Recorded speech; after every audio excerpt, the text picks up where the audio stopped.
Alô, estamos aqui em mais um episódio do Papo com Clê, em parceria com a UBC. Hoje eu tenho aqui o empresário da música, Gustavo Sirotsky. Caralho, eu acertei! Tá bom aqui, Gustavo? Aqui. Porra! Obrigado, meu irmão. Viu, cara? Eu que agradeço. Pô, a gente se conheceu por nada ali, no nada. Impressionante, cara. Bolicão fez a Bolicão conexão. juntou a gente lá em Porto Alegre. Aqui, junto e misturado. Porra, obrigado por ter vindo aqui. Eu que agradeço. De verdade. Honra. Espero Contar a tua história, contar a muitas. história do teu pai, contar a história do planeta Atlântida. Muito. Gauchada que acompanha o canal, tem uma galera que assiste aqui muito. Pô, não tenho E quando dúvida. a gente fala da cena do Rio Grande do Sul, assim, fica todo mundo, tipo, amarradão, sabe? Que demais, que demais. Não tenho dúvida. Deve ter gente do Brasil inteiro que te acompanha. Eu dei uma boa olhada, né, Clemente, depois que a gente se conheceu, enfim. Um time de peso, hein, cara? Uma honra pra mim estar aqui.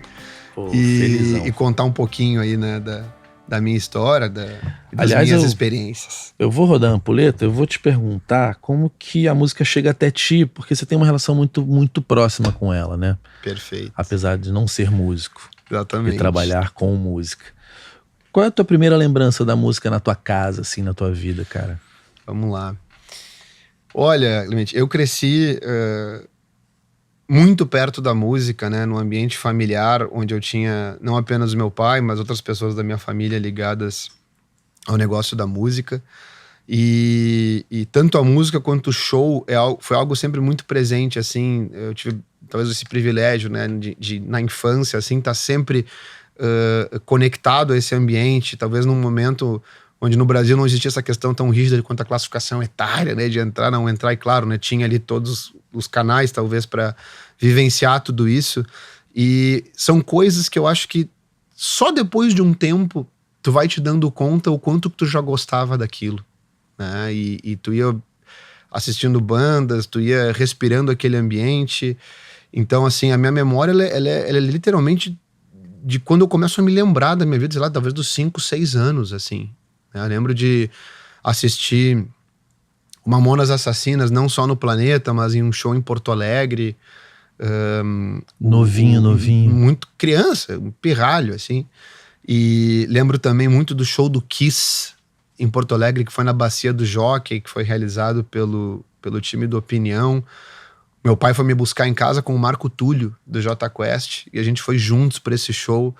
E eu lembro que foi algo meio surpresa, ele não me avisou, talvez ele me falou que a gente ia jantar, assim, e aí a gente acabou indo pro show do Kiss. Que pra criança aquilo era uma loucura. Aquilo era uma loucura, e era aquela turnê que tinha um óculos 3D, né, a Psycho Circus, né, se eu não me engano.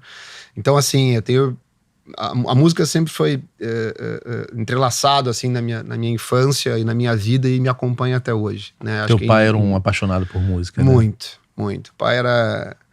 Olha, coleção de disco, pai era literalmente um fanático por música e Grêmio, que são duas paixões que eu acho que eu levei junto comigo também, né, que ele me passou demais isso, e ele se desenvolveu demais, assim, nessa área da música, né, depois com Planeta Atlântida, com todas as contribuições que ele fez, assim, ao mercado. E o que você vive, assim? Porque eu acho que se a gente falar um pouco do que você viveu com o teu pai nesse período aqui, né? Acho que a gente vai falar um pouco da música do Rio Grande do Sul, do mercado, do entretenimento. Como foi essa vivência com um cara como esse? Eu tô falando do Renato. O Renato é um cara muito importante, né, cara? Sim. Na música, no mercado do entretenimento no Rio Grande do Sul. E tudo quanto é maluco que eu conheço, os que eu conheço, porra, Renatão, porra. O velho devia ser maneiro. O velho era fora de série, né? Ele era fora de série. A gente tava falando aqui um pouquinho antes de começar a trocar. Ele tinha, acho que, um senso de humor que era algo muito único, assim, eu diria insubstituível dele, assim, que era um humor que também ajudava ele muito no lado profissional, Clemente. Ele fazia amigos muito fácil, ele era um agregador nato, sabe? E acho que isso tem tudo a ver com os passos profissionais que ele teve, né? E falando assim, até um pouquinho antes do Planeta, né? O pai teve uma vida executiva no grupo RBS, né? Filiado da Globo Região Sul, onde ele foi diretor de rádios, né? Diretor da rede RBS Rádios, diretor da Rádio Atlântida.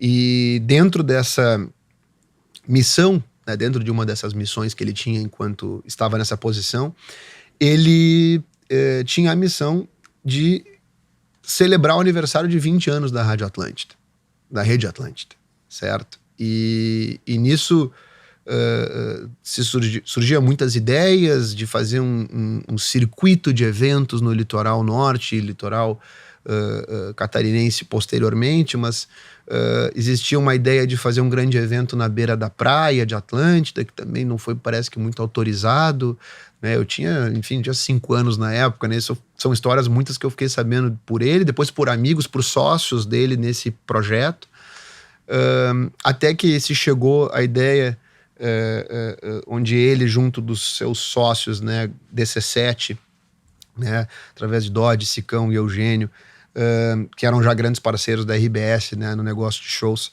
juntos pensando em como desenhar isso, chegar num mundo Atlântida, num universo Atlântida, num planeta Atlântida, né? E aí se vem a ideia de criar um festival de música onde, no Brasil, se a gente for pensar de maneira retroativa e voltar um pouquinho àquela época, existia o Rock in Rio já antes, mas que não era com recorrência no Brasil. Não acontecia todos os anos. Teve um gap enorme do primeiro pro segundo, né? Poxa, tu pode, né, lembrar talvez de muitos, né? Rodeo Rock, né?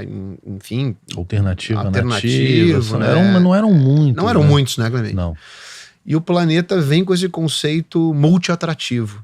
Que ano? Isso foi no verão de 95 para 96. Então eu acho que ele e seus respectivos, né, vamos lá, sócios e parceiros passam aquele ano de 95 pensando nisso. Então, planejando de como fazer, como não fazer. E ele surge nesse conceito multi-atrativo. O que é multi-atrativo? Multi-atrativo é que não era só música, né? O primeiro Planeta teve uma espécie de luta livre, né, com Zé Mário Sperry, entre outros lutadores. Teve bang jump, teve futebol de sabão com as coelhinhas da Playboy, teve uma série de brincadeiras, ações e ativações que não eram música, e isso talvez não era tão comum no Brasil. Então, o Planeta foi também muito inovador por isso, né, e foi naquele momento muito à frente, e inclusive vários outros festivais vieram observar o Planeta, esse modelo de festival que era o Planeta, que seguiu, né, como uma grande raiz, como uma semente muito forte para os anos seguintes. Então, voltando a isso, ele não tinha pretensão de ser algo assim, já não nasceu que nós vamos criar aqui algo anual. Não, ele foi um negócio que deu certo, que deu muita repercussão, onde eu acho que a comunidade, inicialmente gaúcha e posteriormente catarinense, se sentiu pertencente àquilo. Aquilo era o festival deles. Daqueles estados, né? Então foi muito representativo e um marco, né? A gente vai lembrar quantas bandas e quantos movimentos na música aconteceram junto ao Planeta, né? A gente lembra aí, só na primeira edição, a gente tá lembrando de Rita Lee, a gente lembra de Charly Garcia, a gente lembra de Paralamas do Sucesso, a gente lembra de Raimundos com Rodolfo. O festival que, sem dúvida alguma, o Charlie Brown Jr. teve a sua maior identificação ao Planeta Atlântida. Os artistas que tocam pela primeira vez no evento, muitos deles falam assim, poxa, eu cresci assistindo o Charlie Brown nesse evento. Tinha uma magia, tinha uma mística naquela história, que óbvio que não era só do Charlie Brown, o Armandinho tem essa relação até hoje conosco de maneira muito presente. O rock gaúcho também tem essa relação com o Planeta muito forte. E então, é bom, só fazendo claro, uma interrupção aqui, para falar de uma coisa que eu acho importante. A Rádio Atlântida, se você pensar, todo mundo que veio aqui, que é do pop ou do rock, fala, cara, a gente estoura primeiro no Sul. Tanto que o Jota vai fazer o show mais importante dessa turnê lá, né? Totalmente. E tem muito a ver com essa rádio. Gravou DVD lá, o Jota agora há pouco tempo, né? Exatamente. Por que essa rádio tinha essa magia e a potência de, por exemplo, transformar um Jota num Jota, Detonautas? Quantas bandas que começaram ali e viam depois conseguir ter um espaço em São Paulo, no Rio. Super. Então é uma história recorrente, né? O PJ veio aqui e falou, cara, a gente ficou morando no Balneário Camboriú, fudido, sem nada. Ficou morando um tempo lá, é verdade. Ficou. que aconteceu nessa rádio? O porquê desse pop rock ali acontecer, mesmo quando o resto do Brasil não estava com isso acontecendo? Era uma coisa que era de lá. Sim. Olha, Clemente, assim, o Sul, eu acho que enquanto região, e não apenas ele, mas eu acho que ele sempre teve essa veia rock pop muito presente, né? E a gente observava isso quando, às vezes, muitas bandas até internacionais de rock faziam rotas na Argentina, e pela gente estar muito próximo da Argentina, eles iam ao Rio Grande do Sul, muitas vezes não iam ao restante do Brasil, né? Naqueles anos lá, talvez 80, 90, isso acontecia demais, e a rádio pré-Planeta Atlântida, eu acho que já tinha esse papel, mas com o Planeta conseguiu catapultar isso de uma maneira muito grande. Que criou, né? Um ecossistema. É um ecossistema que o Planeta foi se mutando um pouco musicalmente ao longo do tempo, sem nunca perder a sua essência, mas ele inicialmente já era um festival bem mais rock pop, certo? E vale a gente lembrar uma história engraçada aqui que tu falou do Jota. O nome o Jota Quest era Jay Quest, certo? E quem dá esse nome pela primeira vez, Jota Quest, é o Tim Maia, no palco do Planeta Atlântida, onde o Tim Maia estava cantando no palco e o Jota estava ali nas áreas de barricada, ali próximo ao palco, e de alguma maneira os seguranças, alguém retira as pessoas que estavam ali, não somente o Jota, mas eles estavam ali assistindo o show, era mais ou menos no início da carreira, e o Tim Maia fala ao vivo, talvez cantando do Leme ao Pontal, lá para 40 mil pessoas, ele fala, aí, deixa os meninos do Jota Quest aí assistir o show, ele pega e fala isso.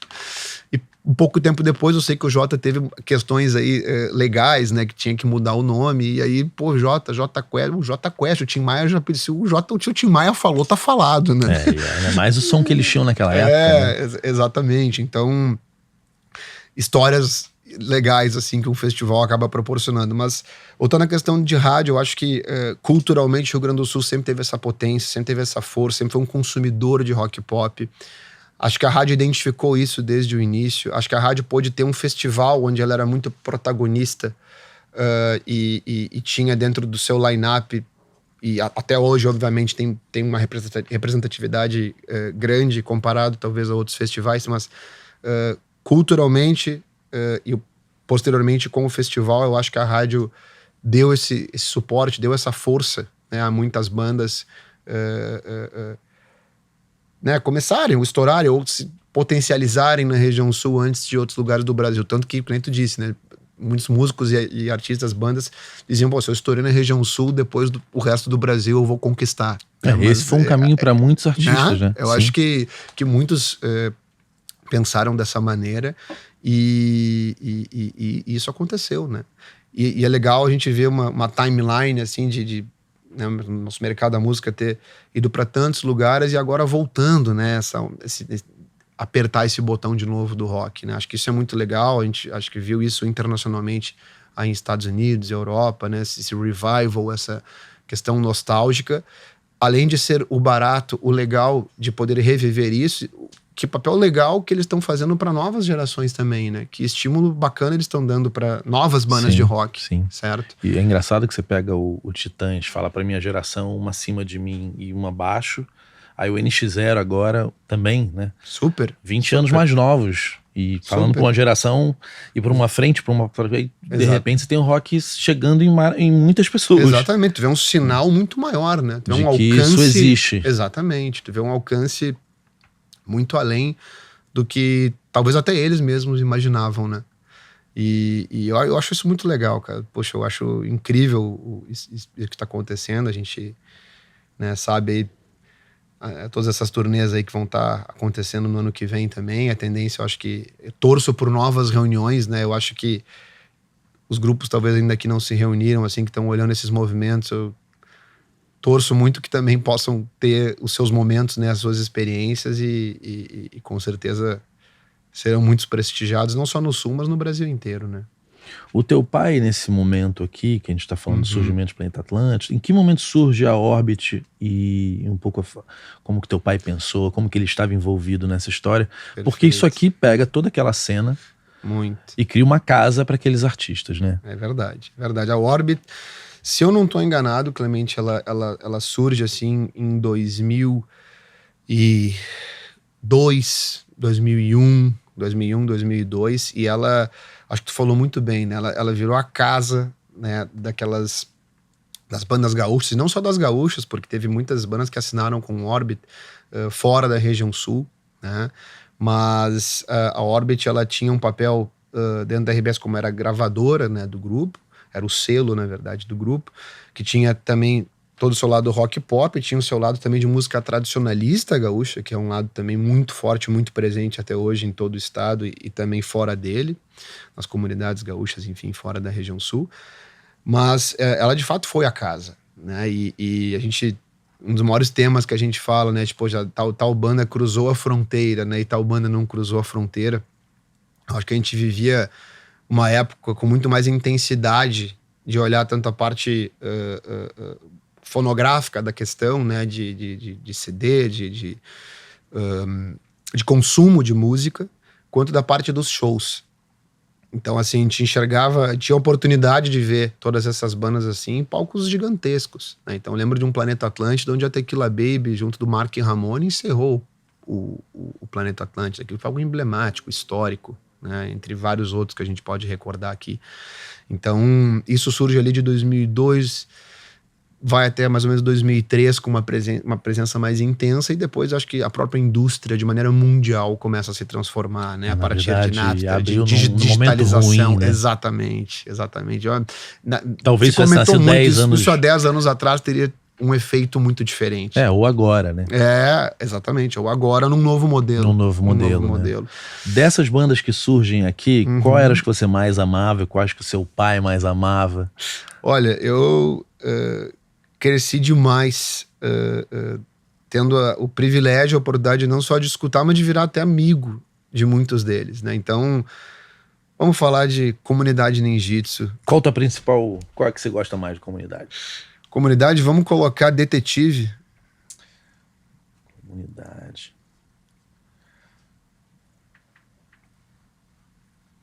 Esse nome é maravilhoso, né, bicho? É um nome fantástico, né? Muito. Eu não tenho como... eu tenho carinho por todas essas bandas, assim, e a gente tava falando antes, né, da relação pessoal também, do carinho que eles têm pelo Renatão até hoje. Mas a comunidade tocou no meu bar mitzvah, né, cara, com 13 anos. Não, esse aqui, é esse arranjamento? É isso aí. Ganhou VMB, cara, Detetive ganhou VMB. Aí Fred, aí Mano Chains, olha isso, hein.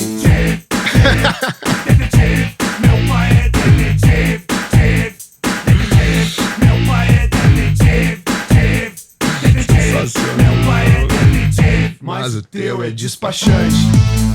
Essa eu não conhecia, bom pra caralho. Bom demais, cara. Meu pai é detetive, enfrenta broncas legais.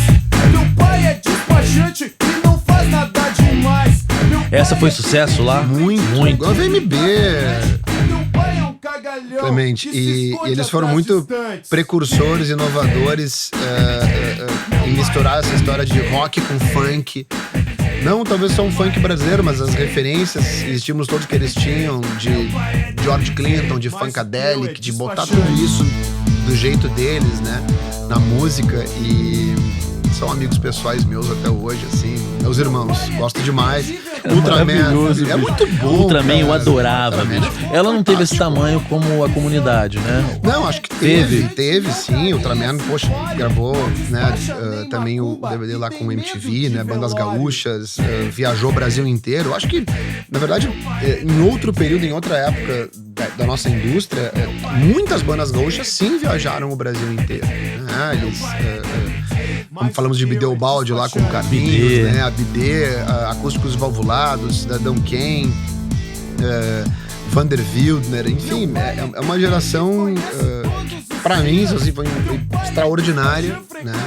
De frequentar todos esses shows e respirar isso. Eu acho que isso foi muito do embrião da minha paixão também pela música, né? Obviamente tinha as referências de fora, etc e tal, mas de poder conviver com esses artistas com mais intimidade, de poder conhecê-los e entender as referências deles todas foi muito gratificante, bicho. Cara. Sério, comunidade é demais, né? É demais. Do BD, qual que você mais gosta? Pô, Bidê e Por Que Não, né? Bidê e Por Que Não é muito bom. Peraí. Ou Melissa é legal também, pô. Esses são muito figuras, né? Muito, né? O Pila da Bidê é meu vizinho de escritório lá, tá na Fábrica do Futuro, lá no mesmo prédio. Essa é muito boa, essa época é muito boa, né, cara? Muito bom, né? Raimundos, bom pra caralho. Nossa, clássico. E tem uma inteligência, um lance que é muito dali, né? Um humor diferente. Muito. Tem esse humor, ele parece que tá em todas essas bandas. Todas, né? Tem algo cara. meio uma tiração, um sarro, assim, umas piadas internas. Cachorro né? grande também. Cachorro né? grande. Quantos anos você tinha quando se sai? 7, 8, 9 anos. O Planeta tinha, voltando ao Planeta, um momento pré-festival que era o Planeta Preview. Que talvez em algum momento, onde talvez o line-up do festival não pudesse ser ocupado por todas as bandas que o Planeta gostaria de colocar, existia um momento pré-evento onde essas bandas se apresentavam lá. Então existia um Planeta Preview só com banda gaúcha e lotava, cara, sabe? Era algo de poder regional muito forte, muito expressivo e que era incrível, cara. Era incrível, assim. Eu vivi isso com muita intensidade, cara, sabe? E até hoje, a maioria deles, não todos eles, seguem cada um na sua proporção, em estrada, né? Tocando, produzindo, se reinventando, cada um dentro das suas possibilidades. E eu tenho muito orgulho aí de ter... O Bidê eu ouvi muito uma época, porque eu ia surfar... Vida de moleque, né? Eu ia pro sul no dia 25 de dezembro, 26, e só voltava em março. E ficava ali, Guarda do Embaú, Praia do Rosa, Ferrugem, e cada época ia mudando, né? Pois eu ia te inverter a pergunta. Como é que tu conhece? Bom, obviamente tu já nessa época era muito familiarizado já com o rock. Cara, é porque assim, eu sempre fui pro sul dos 16 em diante. Sim. Eu fiquei uns 10 anos que eu ia todo verão e eu ia surfar no inverno. Perfeito. Então eu tava lá. O meu melhor amigo que você conheceu, o Diego, estudava comigo no Rio, ia passar as férias no Rio Grande do Sul, trazia um monte de... Trazia muito disco de lá. Tinha uma loja Banana Records. Banana Records. E a minha família de criação é gaúcha também. Ah, que legal. Que é a família da minha madrinha. Que legal. Mas mais... E aí engenheiros nenhum de nós ali. Claro. Então fui envolvido por isso aqui. Então eu tinha uma ponte pra gostar dessas bandas. Tinha né? um fio conector com isso. O Armandinho, muito antes dele estourar ali, já tocava nos barzinhos no Jamaica, ali na Praia do Rosa. Muito. Nossa. Craque. Esse é um craque. Craque. Vitor Clay é dali também? E o Vitor Clay é gaúcho, mas acho que baseou residência em Balneário Camboriú. Bruno Clay, me corrija aqui se eu estiver errado, mas eu acho que eu não tô. Hoje ele me escreveu, super querido, Vitor, cara. Ele é demais, eu sou fã do teu trabalho, eu também sou teu fã. Grande artista, cara. Incrível, cara. E que legal ver ele com esse sucesso todo, né? No grande, país inteiro. Né? O Vitor Clay tá 1 mês em Portugal, cara, fazendo shows. Mais uma música pra gente escutar de algum artista. Vamos lá. Agora a gente vai... Vamos de uma de Ultraman. Vamos da Ultraman. Peleia da Ultraman, um clássico. Eu me lembro que o disco que eu amava deles era uma capa, essa capa aqui. Do Olelê. Exatamente. Isso eu tenho em CD. Demais. Eles eram mais sofisticados na coisa dos arranjos. O DJ Anderson, né? Poxa, essa banda é contemporânea, bicho. Muito, cara. Até hoje, é bandaço. Esse saiu por onde? Olha, foi da Rocket, se não me engano. Não sei se até tem como checar aí. Rocket. Rocket, né? Do Dado, né? O Dado, exatamente. E Comunidade, se não me engano, também lançou com ele, né?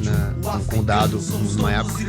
Então, Ultraman, poxa, um clássico, né? E aí né? você já era um pouquinho mais velho também, né? Isso, já era um pouco mais. Ele tinha, acho que uns 10, 12 anos, assim. O teu pai, qual eram as bandas que ele era mais enlouquecido, assim? Cara, a banda preferida do meu pai era o Genesis. Ele era falando dos gringos, né? Ele era Phil Collins ali também. Apaixonado, cara. Sabia todas as músicas, assim. Ele um grande amigo dele, que é o Dário, tio Dário, assim. Acho que eu não sei dizer quantos shows eles foram deles, mas acredito que muitos.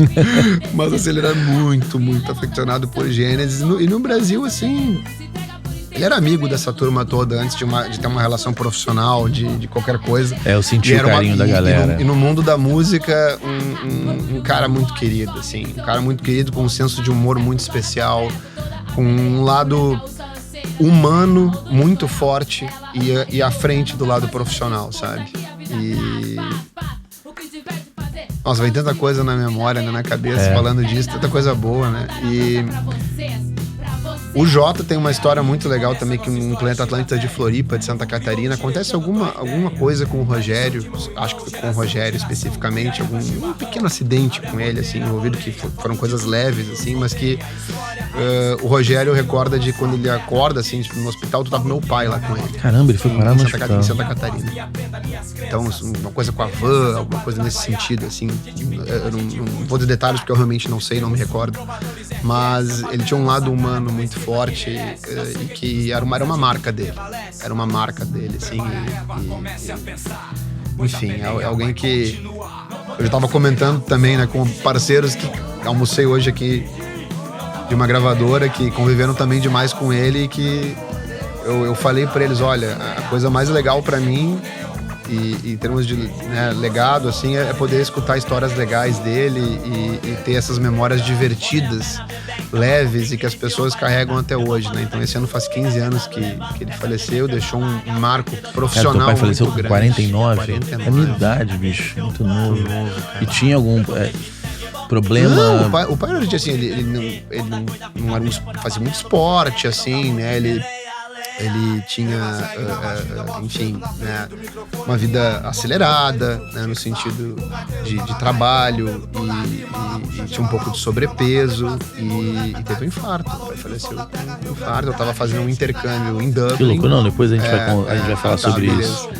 O que eu escutei muito lá, nessas minhas idas, é que teu pai realmente, até, não sei se financeiramente, mas ele aportou esforço e espaço na rádio e nessas bandas todas, né? Então eu acho muito foda, porque, cara, você vê a gratidão da galera, né? Surreal, cara. Assim, olha, o Mano Chains, eu acho que, de novo, falando um pouco da comunidade, mas ele falou muito bem na época do ocorrido, assim, que o pai teve um papel, assim, de uma tanta liderança empreendedora musical para uma cena e claro, com o Planeta toma uma proporção nacional, mas falando dessa turma toda que a gente está falando, muito relevante, muito importante nesse sentido de espaço, no sentido de lançamento, no sentido de apostar nisso enquanto cena, e acho que isso é algo muito claro, assim, quase como uma unanimidade, assim, né, perante a cena musical sul-brasileira. O Serginho Moá falando do teu pai, ele se emociona. Nossa, é emocionante demais, assim. Ele era fã do Papas pra caramba, né? Poxa, demais, cara. E imagina, fazendo um pequeno gancho, assim, que hoje, né, um dos festivais que eu tô envolvido, que a minha empresa tá envolvida, tá fazendo a reunião do Papas da Língua com uma banda que se relacionou com meu pai lá antigamente. Isso é muito louco, né, cara? Isso é muito legal, né? E a vida é muito boa, né, por dar oportunidades para isso acontecer. Então... E vai ser um sucesso. E vai arrebentar, eu tenho certeza disso, né? O Papas são craques, né? São uma entidade, como o Carlinhos falou no nosso encontro lá em Porto Alegre, da cena musical gaúcha e brasileira, né?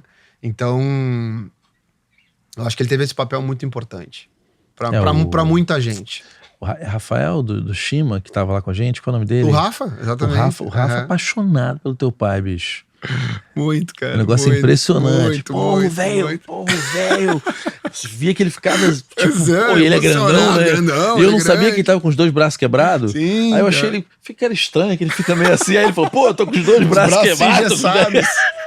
Ele chegou naquele dia e pediu uma foto, cara, do pai. Falou, Gustavo, consegue uma foto? É óbvio, né, cara? Pelo amor de Deus, né? No YouTube tem alguma coisa do teu pai falando? Deu alguma entrevista? Acredito que sim. A gente tem que buscar ali, mas eu acredito que sim. Renatinho, não, o Pretinho? Pode falar. Ó, tenta achar Renato Sirotsky. Ó, Sirottsky. Vê se tem alguma coisa dele falando, alguma entrevista, procura aí, bota Planeta Atlântida, Renato, deve ter alguma coisa. Isso. Que é engraçado que você tá falando. Tem um depoimento dele quando o Papas vai ao Faustão, e era aquele depoimento de pessoas... Arquivo confidencial que chamaram ele pra falar. Ele se emocionou quando Eu Sei que bombou? Nossa, muito. Porque aquilo foi uma vitória, né, cara? Uma vitória. Aquilo... De alguma maneira ali ele tinha, né, um pertencimento àquilo, né? Então...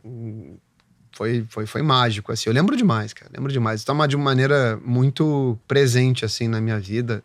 E depois eu pego e vou mandar esse vídeo aí pra ti, enfim. Não, se ele achar ali, a gente vai ver aqui. Já vai ver aí. Não sei se vai estar no YouTube, mas eu tenho gravado aqui. Você começa a trabalhar no grupo bem novinho, né?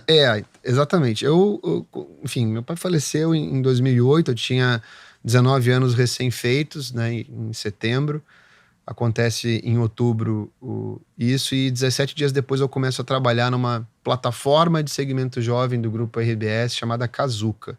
O Kazuca, que era do Fernando Tornaim, que foi o fundador da empresa, um grande amigo, um irmão que eu tenho, e que foi um projeto de muito sucesso na época. O Kazuca, ele começou como um produto que fazia cobertura das baladas mais legais de Porto Alegre, e isso virava um jornal que ia pro recreio das escolas, e aquilo era um desejo, né? Todos os colégios bacanas de Porto Alegre queriam, a galera queria sair no Kazuca, assim, era uma coisa muito legal. Era jornal? Era um jornal, e isso, acho que até antes de ter envolvimento com a RBS, já era muito forte, assim. E tinha um lado que muitas vezes talvez o público não percebia, mas de inteligência junto ao público jovem muito forte. Então as marcas começaram a entender que para se relacionar com o público jovem, o Kazuca era o grande veículo, né? E aí a RBS passa a incorporar o Kazuca. Tô achando que ele achou teu pai. Olha aí, ó. Esse é o Nelson. Teve a homenagem ao planeta agora na Assembleia Legislativa. Foi muito bonito, foi emocionante. O Nelson Sirotsky é teu... o Nelson é primo-irmão do meu pai. Primo-irmão do teu pai. Exatamente. A Alita cita ele, inclusive, né? Você conseguiu achar o pai dele falando, Renan, o Pretinho? Vai achar. Ali tá, na verdade, a minha madrasta e meu irmão ali em cima. Olha só. Falando da família.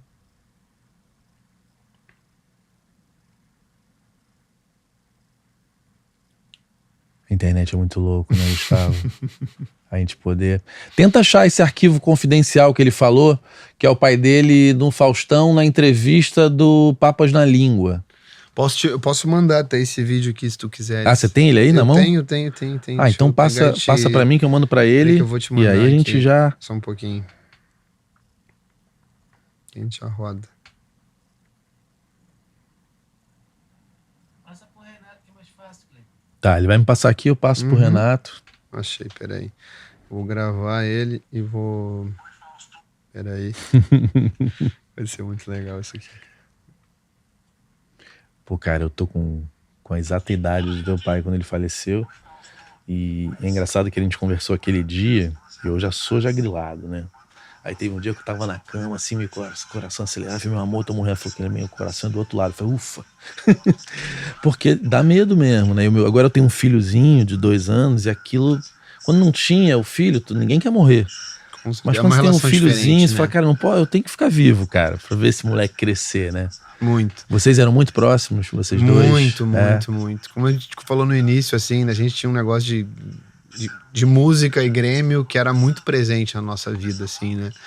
E em todos os jogos. Em todos os jogos, a gente às vezes alguns jogos fora. São duas paixões, assim, que veio do meu velho, assim, sabe? Eu acho que sou um cara, de novo, de muita sorte, assim, do meu pai e também ter tido pais maravilhosos, né? Meu pai e a minha mãe Patrícia, que também é uma pessoa extraordinária, assim, minha parceira, minha amiga, conselheira.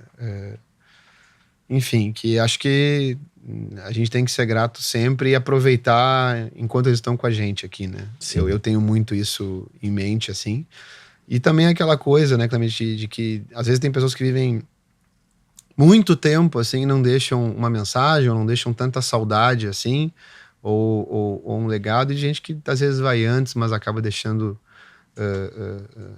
mensagens tão importantes, um legado, e faz a gente estar falando delas aqui hoje, né? Acho que é um sinal que não foi em vão, né?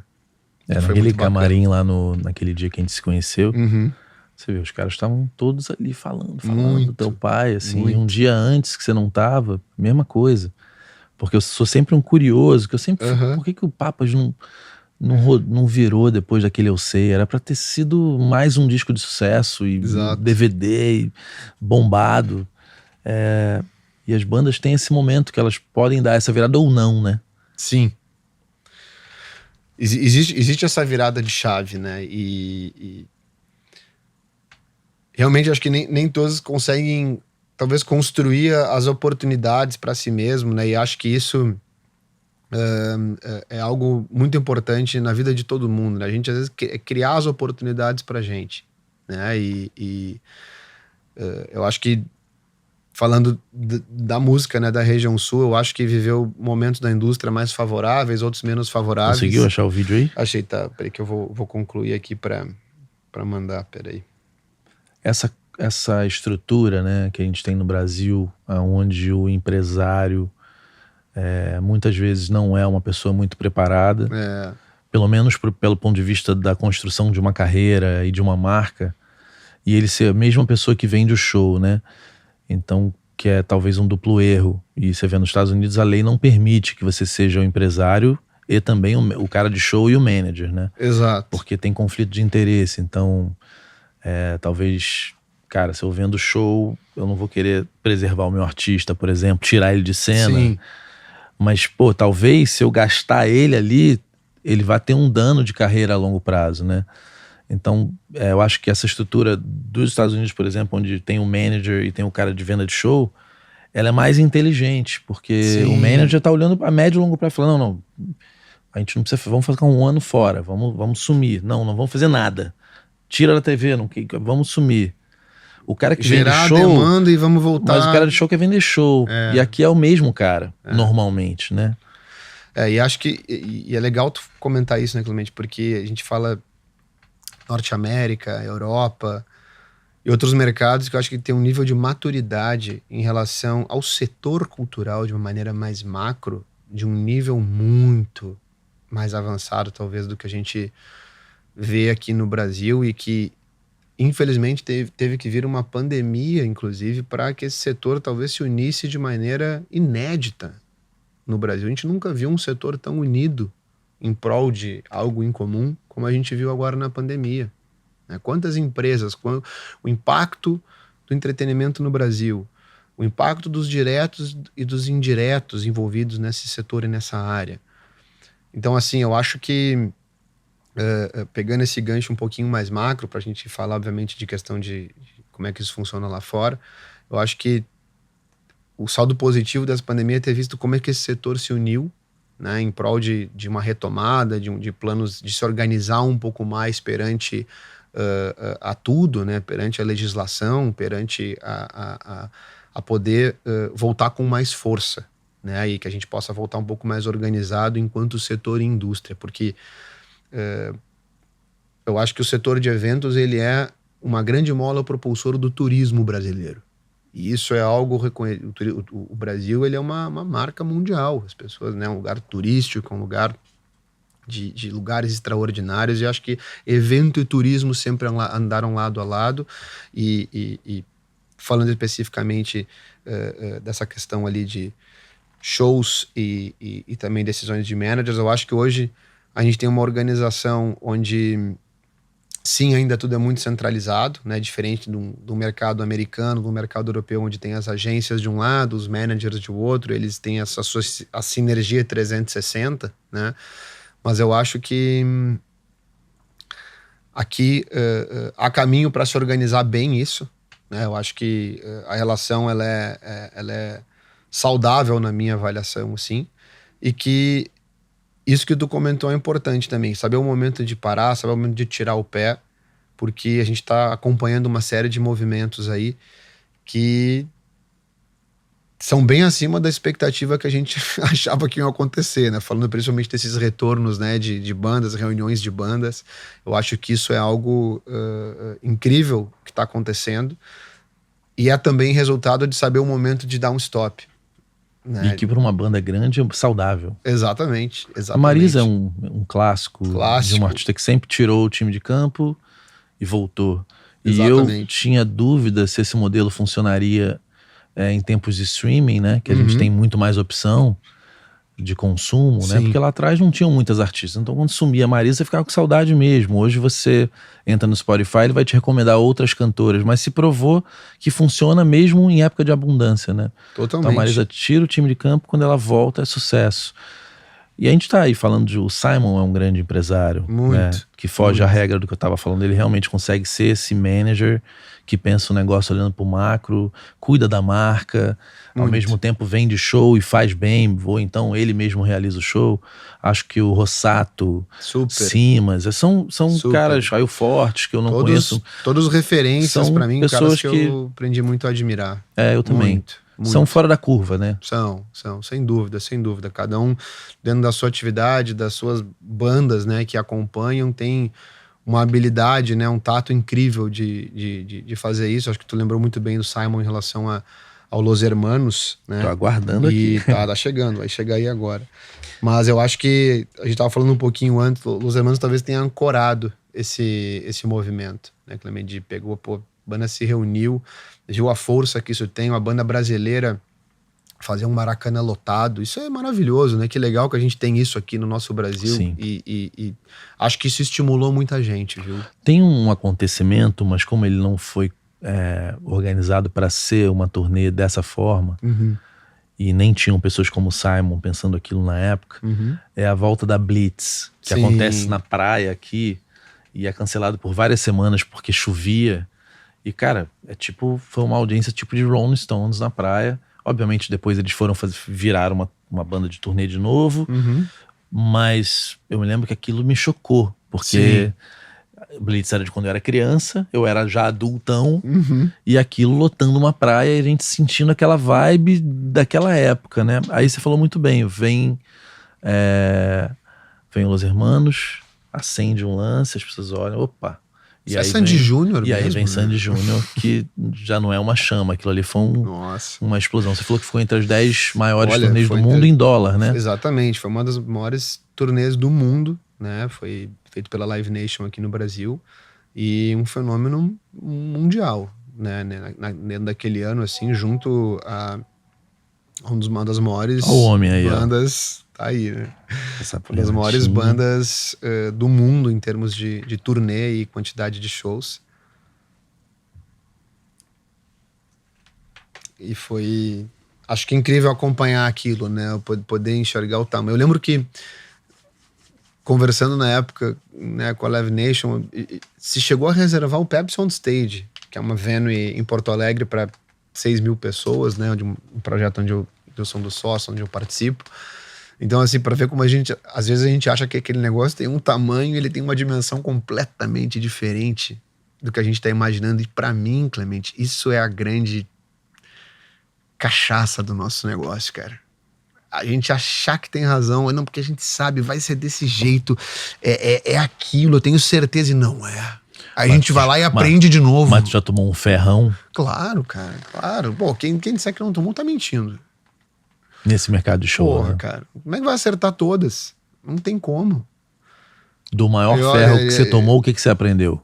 Que você não repete? Olha, tirar a emoção muitas vezes, né? Deixar de lado isso, assim, tem aquela banda ou algum artista que tu quer muito fazer porque tu é fã, tu tem que deixar, muitas vezes, isso de maneira secundária, um negócio. Que bom, que ótimo se tiver a privilégio, a sorte de fazer isso, mas a gente olhar para isso como um negócio, como muitos outros negócios, como muitos outros setores, né? Ou seja, algum dos erros teve a ver com a paixão assim, por algo. Acredito que sim, fazer, sabe, acho que a gente tem que É um negócio de música, sim, que mexe com a emoção, que mexe com o momento mais sensível, que mexe com o prazer das pessoas, mas quem tá fazendo tem que olhar isso com responsabilidade, né? Responsabilidade empresarial, responsabilidade civil, tem que saber que tá num negócio de gente séria, né? Então eu levo muito isso, aprendi muito com parceiros e sócios a como ter mais maturidade, assim, nesse sentido, talvez. E hoje eu me sinto mais seguro, assim, para tomar essas decisões, assim, e muitas vezes a gente tem que dizer ou não, né? Você tem que isso aqui não faz sentido, isso aqui faz sentido. E eu acho que é um pouco isso, assim, mas essa questão da gente... Eu tenho a sensação que a gente está constantemente aprendendo com esse nosso negócio, né? Então, assim, de novo, né? A gente tem certeza que esse negócio vai vender, que vai explodir e tal, e não vende. Isso também é aprendizado, cara, sabe? Tu não tá só perdendo ali naquele momento. Então, e muitas vezes também tu tá desconfiado de um produto, ou tu tá achando que ele tem uma dimensão menor, e quando ele explode, o negócio tu é positivamente surpreendido. E aí te enche de autoestima, enche teu peito, te enche de confiança para tu ir pro próximo, e aí tu pode acertar ou pode errar também. Então eu acho que essa balança de razão e emoção, que é impossível, eu acho, tá nesse nosso negócio, se a gente não tem um drive também de emoção ligado, e acho que é um setor, é uma área que tem... todo mundo é apaixonado. Todo mundo é apaixonado, e a gente vendo mais, a minha rede de amigos acha assim que deu uma festa, cara, poxa, que... Sei lá, sabe, que tem... Às vezes não é uma galera que vai dar uma porrada, botar o dinheiro em CDI e não fazer mais nada. Exatamente. Quem ama isso, ama e vai... Quem ama isso, ama. Vai fazer...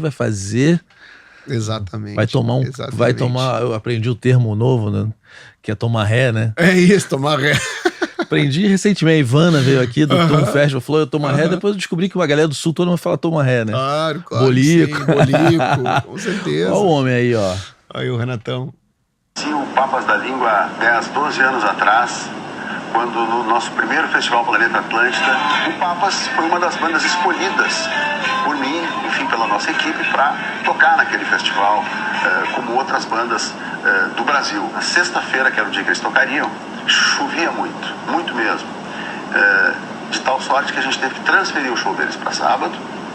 Eles ficaram muito bravos com o evento, especialmente comigo, que tinha convidado eles para fazer o evento. Disseram que a carreira deles que estava começando, ia começar mal e que ia terminar logo ali. Eu acho muito legal o que aconteceu e o que está acontecendo com o Papas, porque como a gente costuma dizer, eles têm os olhos lá em cima das nuvens, mas eles conseguiram ter os pés no chão. Só lamento que demorou 10 anos, mas enfim, tudo tem seu tempo, tudo tem sua hora, e não podia ser nem antes nem depois. Que legal. Tá acontecendo, ele finaliza colocando, né? Isso é muito bom, né, cara? Isso é legal demais, né? E imagina, pra mim, na minha cabeça, né, a gente tá podendo reviver o Papas, né, tanto tempo depois, assim, e de novo, né, com uma banda que o pai também já teve uma história, isso aí mexe com o meu coração, mexe e, poxa, é um super combustível, né, assim, de tocar, de novos desafios, e acho que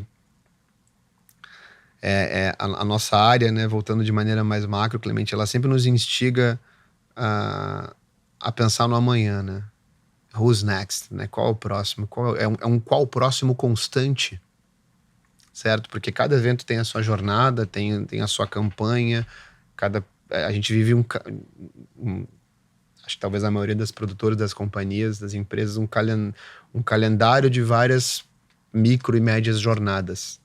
E acho que nos obriga constantemente a se reinventar, a se oxigenar, a estar pensando no amanhã e nunca parar de pensar no amanhã, né? Eu acho que isso para mim, pelo menos, é uma cachaça, assim. Eu brinco que eu tenho um problema, talvez, assim, de tela, né? De celular, assim. Putz, a Luísa às vezes me critica, assim, poxa, larga o celular de noite e tal, etc. Mas muitas vezes não é para ficar olhando bobagem, e sim anotando coisas que vêm na tua cabeça quando o cara vai lá, fecha os olhos, Eu tenho na o hora de mesmo hábito dormir. que você, cara. Imaginei, né? Tu também tá nessa área, né? E, tipo... Eu tenho um Trello ali que fica... é outra história, eu e você, mas assim... Exatamente. Não, mas é isso. Trello eu jogo ali, jogo no lembrete. Tu vai soltando, né? E acho que essa dinâmica é um negócio que, a partir do momento que eu vi que, poxa, esse era o meu drive, né? Meu drive de paixão, eu nunca mais soltei, sabe? E aí eu entendi que é ali que eu queria seguir, ali que é nesse campo que eu me arrepio, que eu me emociono, e eu acho que é assim que as coisas fazem mais sentido, assim, né? Eu acho que é isso. Eu me sinto mais completo quando essas coisas acontecem, né? Tem aquele clichê de quando a gente faz o que ama, nem parece trabalho, que é bem isso. Mas é real, pô. A gente encontra um negócio que você vai fazer amarradão, que aquilo mexe com você, e você fala... É o lance que você tem que fazer da tua vida, tá ali, né? É isso, tá ali. É isso. Acho que as pessoas têm que se dar conta que bateu essa liga, é isso, cara. É isso. Não pensa 2 vezes, não pensa 3. É isso, sabe? E a gente saber que não somos donos da verdade, a gente tá sempre aprendendo, vai de peito aberto, sabe? E quando a gente começa a achar que tá sabendo, aí vem a vida e nos apresenta sempre dá uma algo, porrada, sempre né, dá uma gente? porrada, a gente, pera aí, tu não tá sabendo tanto quanto tá imaginando, cara, sabe? E a gente se cercar de gente ter legal. Sócios, né? Nessa hora é muito importante. Muito. Isso, e cara, complementares, isso é verdade. Né? Cara, isso é um negócio muito legal que tu falou também. Tipo, não só sócios, mas a gente tem que escolher pessoas pra confiar, cara, sabe? E tipo... Eu tenho 33, tá? E eu tenho grandes amigos que são pessoas que têm idade pra ser meu pai. Eu tenho certeza que eles também têm muito orgulho dessa amizade com guri. Um guri, que nem eu.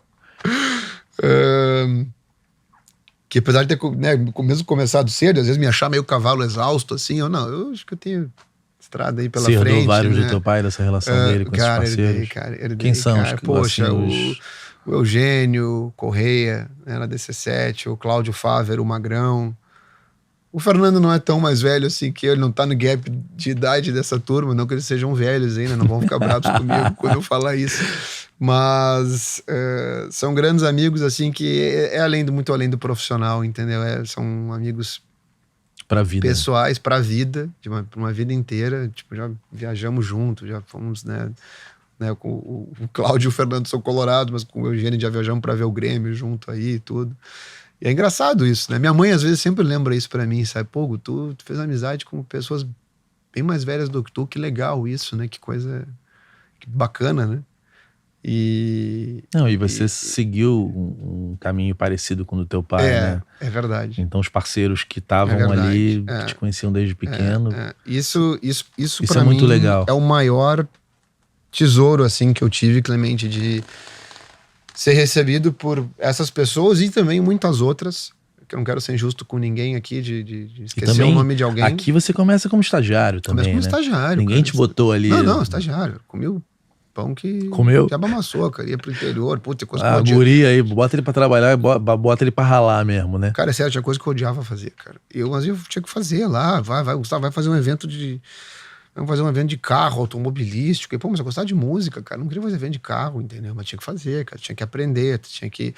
E acho que também isso é um aprendizado, né? Tu aceitar, tu já começar a entender que nem tudo vai ser do jeito que tu quer, tu vai fazer coisa que tu não gosta. Isso acho que a vida executiva te traz também como aprendizado, né?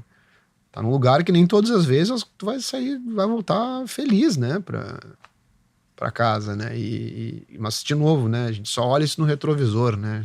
Na hora clichê, você fica meio clichê, né? Lembrar do discurso do Steve Jobs, mas tem muito sentido aquilo, né? De conectar os pontos. Conectar pontos. Esse discurso, né? É o da universidade? Isso, de Stanford. Isso é foda, né, cara? Eu vi esse discurso, cara. Você falou da tua viagem pra Irlanda, né? Uhum. Eu fui há exatos 15, sei lá. Fui pra Nova York, eu tava produzindo um monte de disco aqui, mas não tava feliz, cara. Alguma coisa me dizia que o que eu estava fazendo tinha me distanciado do porquê que eu tinha decidido fazer tudo isso. Do propósito, né? Tinha te afastado era música, mas de repente eu tava numa estrutura, não tava legal. E eu viajei e cara, plá, deu um estalo, aquele silêncio de estar sozinho, de uma língua que não é a tua língua natal, de você não ter amigos. Quantos anos isso, Clemente? Cara, isso eu tava com 37. Faz uns 12 anos, eu acho. Legal, cara. E esse discurso, eu fui aprender inglês mais velho, então teve um discurso do Obama que, porra, minha professora de inglês, que era particular, falou, olha, cara, o Obama tem um inglês perfeito. Sim. Porque não é formal, mas não é informal. Ele tem as gírias, mas é tudo colocado de um jeito que nunca quebra a gramática. Sim. E aí eu fiquei decorando, era meio CDF, assim, quando a gente quer, né? É diferente quando... E esse do Steve Jobs mexeu comigo porque era um momento, eu tava moleque que nasceu dentro de um cara de 37 anos, porque você vai estudar inglês com um monte de gente jovem. Total. Você tem a oportunidade de ver aquele monte de gente, os sonhos estão intactos, cara. Aquelas pessoas estão todas estudando inglês com 18, 19, 20, 21, ou pra fazer o TOEFL pra entrar na universidade. Claro. Aí eu falei assim, caralho, eu vou recomeçar. Eu tô aqui na tua frente porque tudo isso aconteceu, saca? Claro. Então esses momentos são... Deve ter oxigenado demais muito. aquilo, E esse né? do Steve Jobs eu vi... Cara, eu devo ter visto 50 eu vezes. Também. Você passou... Cara, eu sou um cara que eu vejo em repeat as coisas quando eu gosto. Também, assim, eu também. Sou um rato no sentido assim de música. Se eu gosto de uma música, eu escuto ela 49 vezes. É sério mesmo, cara. Aí lá brinco até... Quando dá alguma música, tipo, dá aquele nosso relatório do final do ano no Spotify, e se a música de algum artista, de empresários que a gente é amigo na indústria e tal, aí eu até brinquei no ano passado, que era uma música de um artista de trap brasileiro, que eu mandei assim pra ele aqui, cara, eu escutei 35 vezes ano passado. Qual música. É o artista? Cara, é o Will. Eu escutei Pitbull 35 vezes, assim, porque é um parceirão, a galera da 30 para 1 aí. Eu escutei muito, meu irmão também, Thomas, gosta demais e enfim. Eu escutei muito aquela música ano passado, o retrasado. Aí você prova, fala aqui, ó. Pá. Tá no meu relatório aqui, cara, tá aqui. O meu relatório esse ano foi todo cagado do ano passado, porque eu fico ouvindo música aqui. Sim, com a galera. Então, tipo, desde gospel a forró, sertanejo, trap, MPB. Total. Aí eu olhei assim e falei, não, tudo bem, não me representa tanto como ouvinte. Total. Porque eu olhei e falei, cara, vem cá, você saia desse período aqui, 4 anos, imagina que tenha sido amadurecimento bizarro em 4 anos, e você cai na RBS Eventos, isso, que é a Engage. Em 2012 eu vou para a RBS Eventos, onde era a empresa de eventos, né, do grupo RBS, que comparado a outras afiliadas Globo, Clemente sempre teve mais apetite, né, para entretenimento. O Planeta, uma dessas iniciativas, e era a empresa que realizava o Planeta Atlântida juntamente da DC7, e foi a empresa que realizou durante um ciclo ali de 2012 a 2016. Querido, essa garrafa é sua, poxa, presente da UBC, obrigado, e tem água dentro. Cara, olha aqui, hein, porra, demais, obrigado. Então, de 2012 a 2016, Clemente, eu tinha 23 anos, 24 anos. Tive a oportunidade de participar, assim, da produção de grandes shows internacionais e nacionais. E ali onde eu começo a me aproximar de fato daquele momento que eu te disse que eu entendo, poxa, esse é o meu drive de paixão, né? Tipo, Elton John, Rolling Stones, Paul McCartney, Fatboy Slim, inauguração da Arena do Grêmio, do meu time do coração, reinauguração do Beira-Rio, eventos dos mais diversos tipos, mas assim, em termos musicais, lidar com artistas de tamanho, vamos lá, de todos os grades, assim, né, em termos de tamanho, e com esses shows internacionais, talvez fez eu rapidamente identificar que era aquilo que eu tava me aproximando de onde eu queria ir como rota, né? Como e trabalhando estrada. Com um monte de craque, né? Nossa, cara, sabe, me inspirando com colegas, com gestores, assim, incríveis, que eu aprendi muito, que também tomei porrada, cara, não era aliviado, assim, sabe, de verdade, assim, e que bom que não. Às vezes, né, ficava meio assim, poxa e tal, mas depois tu começa a entender tudo, né? E tenho gratidão por todas essas pessoas que eu tive como gestores e colegas. Cara, eu não faço a menor ideia de como que eu fico olhando às vezes pro Luiz Oscar Niemeyer, né, cara? Você olha aquela pessoa, parece calma, mas pega empreitadas que são gigantescas. E eu falo assim, cara. como que... Eu não... Óbvio que o Breno veio aqui, a gente conversou lá em São Paulo também, ele falou, Clemente, é tudo uma questão de você saber quem são as 20, 30, 40 pessoas mais pica de cada microfunção e fazer o follow-up da área de cada um. Né? Se eu não me engano, eu vi uma entrevista do Luiz Oscar na época da Engage Eventos, quando a RBS Eventos, né, que depois foi se tornar Engage, trouxe o Paul McCartney ao Brasil, foi associado à Plan Music do Luiz Oscar, né? O Luiz estava envolvido e a dessa set também. Eu vi o Luiz numa entrevista dizer que esse show do Rolling Stones aqui do Rio de Janeiro, de 1 milhão de pessoas, né, de recordes e tudo mais, ele fez assim com uma estrutura enxuta, cara. Tipo, que era uma sala pequena, com poucas pessoas trabalhando aqui, enfim, e aquilo foi uma coisa, fica pô, que surreal aquilo, né? Mas ao mesmo tempo depois, é claro, né, que as empresas vão crescendo, vão escalando e mudando de nível, mas assim, é um negócio do entretenimento que tu tem que ter esse cuidado também, né, de obviamente saber que tu tem que entregar com qualidade versus tu operar de maneira enxuta, porque a gente vive um negócio de sazonalidade, né, em termos e com um câmbio muito com uma bizarro, relação, né? Exatamente, para o show internacional que tu depende do câmbio, depende do momento político que determinado mercado está vivendo, para aqueles players que operam inclusive em Latinoamérica, né? Mas, enfim, foi uma escola incrível, onde eu fiquei de dois... O que você aprende aqui, cara, que você não fazia a menor noção?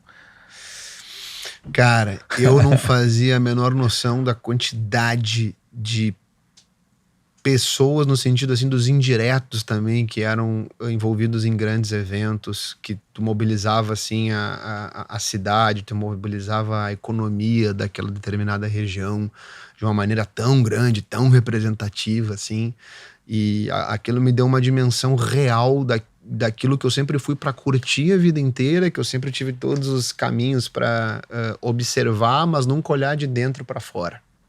E ali eu vi que eu tava... Agora eu sentei num lugar que eu tô vendo como isso aqui funciona de verdade, né?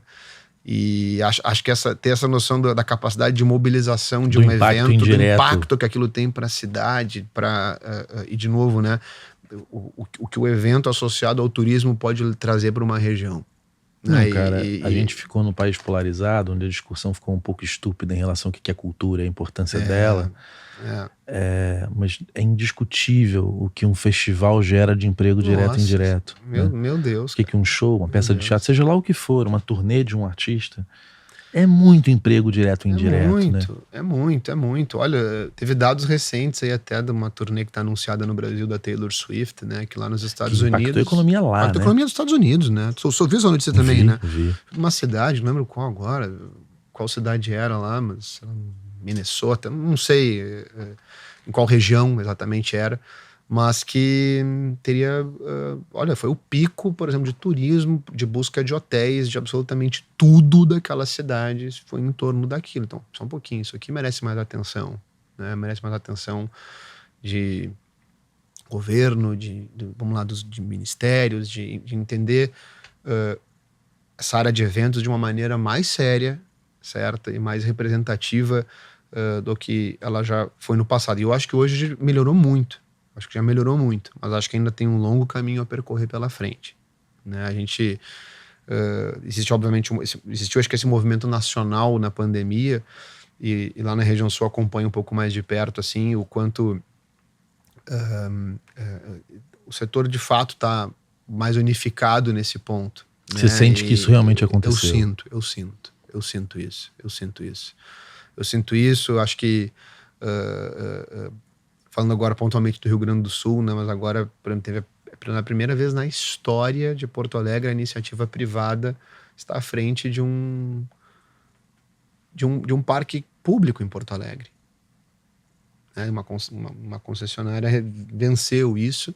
Pelos próximos 35 anos, né, vai administrar isso junto, obviamente, à Prefeitura de Porto Alegre, que vai passar pelas mãos de muitas pessoas, mas que eu torço como cidadão que movimentos como esse aconteçam mais. A gente tem cases, não é lá fora, é aqui no Brasil, de que isso melhorou muitas cidades. A gente vai ter aqui o Jardim de Alá, o Jardim de Alá, na zona sul do Rio de Janeiro, né? O Acioli. Exatamente.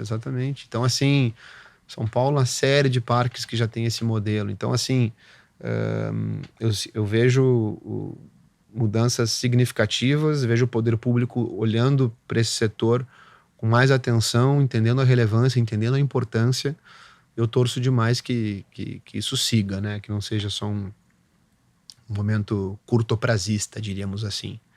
A gente também tem a chegada dessas empresas como a Opus, como a Bonus Track, com a 30E, né?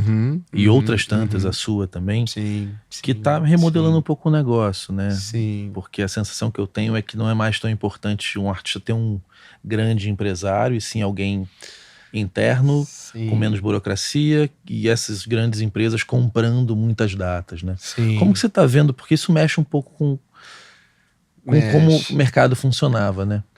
Muito, muito, Clemente. Outra coisa, essas empresas bancando shows, né? Ou seja, não vendendo para uma outra pessoa, muitas vezes, né? Sim. Realizando o evento. Realizando, né? Hoje acho que o mercado tem muitas empresas qualificadas a estar entregando eventos de massa, né? Festivais de música. Foi capa da Veja São Paulo, isso não me engano, há 60, 90 dias atrás, o ano dos festivais no Brasil. Né? E acho que a gente observa né, a chegada da Live Nation ao mercado há alguns anos já. Você acha que a Live Nation foi uma inspiração para esse modelo de negócio? Acredito que sim. A Live Nation é uma empresa global, né, Clemente, com muita força, e que acho que está trazendo e vai trazer mais conteúdos ainda internacionais ao Brasil, não só eles, mas como todos os outros, né? Acho que a Time for Fun tem uma trajetória incrível aqui no país, todos eles que tu citou aqui têm a sua história e acho que estão, como vários outros setores, também tendo um momento 2.0 que ninguém esperava, aqui do entretenimento, né? Então a gente, citando por exemplo as reuniões, né? A gente tem visto bandas que estão em outro grau de maturidade e que, obviamente, a mobilização deles de se reunir novamente talvez acaba sendo um pouco mais... exige um esforço um pouco maior, mas ao mesmo tempo uma liberdade um pouco maior. Né? Eles querem ter, acredito que, o controle maior das decisões, eles querem fazer as coisas mais do seu jeito e aquilo... dar a sensação ao público, à audiência de finitude, de que aquilo é uma reunião e que aquilo vai acabar, aquilo também é uma mola propulsora de tensão em relação à venda de ingressos, a tudo isso, né? Eu acho que... A coisa da urgência, a escassez, né? Exatamente, a escassez que a gente estava conversando. Mas eu vejo hoje muitos players no Brasil, muitos promotores com capacidade de entrega de festival, com capacidade de entrega de show internacional. Você acha que a nossa mão de obra também evoluiu muito? Evoluiu, né? acho que evoluiu muito. Fornecedores de alto nível de entrega disso, né? Que a gente pode girar essas turnês aqui no Brasil como em qualquer lugar do mundo. Né? Você imagina como que o Medina levantou aquele Rock in Rio 1, Gustavo? Impressionante, né, cara? Você que tá vivendo nessa máquina aqui há muitos anos. Tem o livro lá do Rock in Rio. Cara, imagina, é papo loucura, de maluco, né? Era por fax, né? Que chegava a Raider, tinha um orelhão no meio do festival, né? Não, e pouca gente fala inglês no Brasil. É um herói do show business brasileiro, cara. Né? Nossa Como senhora. que ele foi convencendo, né? Aqui era um negócio, tipo... Eu lembro do Rock in Rio 2... Foi no 85? Não, porque minha mãe tinha uma previsão que ia ter uma catástrofe. Sério? E aí minha mãe não deixou eu ir, Entendi. não sei o quê. Quem foi que previu, Renatinho, que ia ter um grande evento num país? Aqueles caô de botar a culpa no Nostradamus. Nostradamus. E aí minha mãe não deixou eu ir, eu também era moleque, nasci em 73, aquele é 80 algum. Eu podia ter ido com. Não, eu teria ido com 12 anos, 13 mas tinha um tio indo. Claro, teve várias possibilidades e não, você não vai. Sim. Vi da televisão. No 2 eu fui. Todos os dias. Foi no Maracanã. Foi no Maracanã. Perfeito. Só que eu tinha passado 2 meses antes em Nova York, tipo, um tempo grande, assim. Fiquei, acho que de um mês e meio, 2. E aí, cara, a propaganda da MTV era aquele apresentador famoso, estamos indo para o Rock in Rio no Brasil. Aí era tipo assim, uma selva. A chamada da MTV. Oh, pá, pá, pá, matava uns bichos, uns macacos, uns elefantes. Era assim. Sim. A gente tá falando de uma época que, cara, não tinha internet, tinha nada. E olha que o 2 já é mundo moderno. Nossa. Agora o 1, eu não, cara, outro dia eu perguntei pro cara, como que vocês marcavam com músico? Pra empresário, né, sabe? Tipo, como que como era é pra, tipo assim... Fechava o negócio. Como que você marca ensaio sem e-mail, sem fax e sem celular, bicho? Aí os empresários falaram, não, a gente mandava um recado. Aí o cara chegava, ó, fulaninho te ligou. Aí você, cara, papo eu de maluco. posso tinha muito menos no-shows e cancelamentos do que hoje, hein? Se bobear. Talvez. Eu tô lembrando, como que eu marcava com uma menina? Era assim, cara, marca 9 horas na frente de um lugar tal.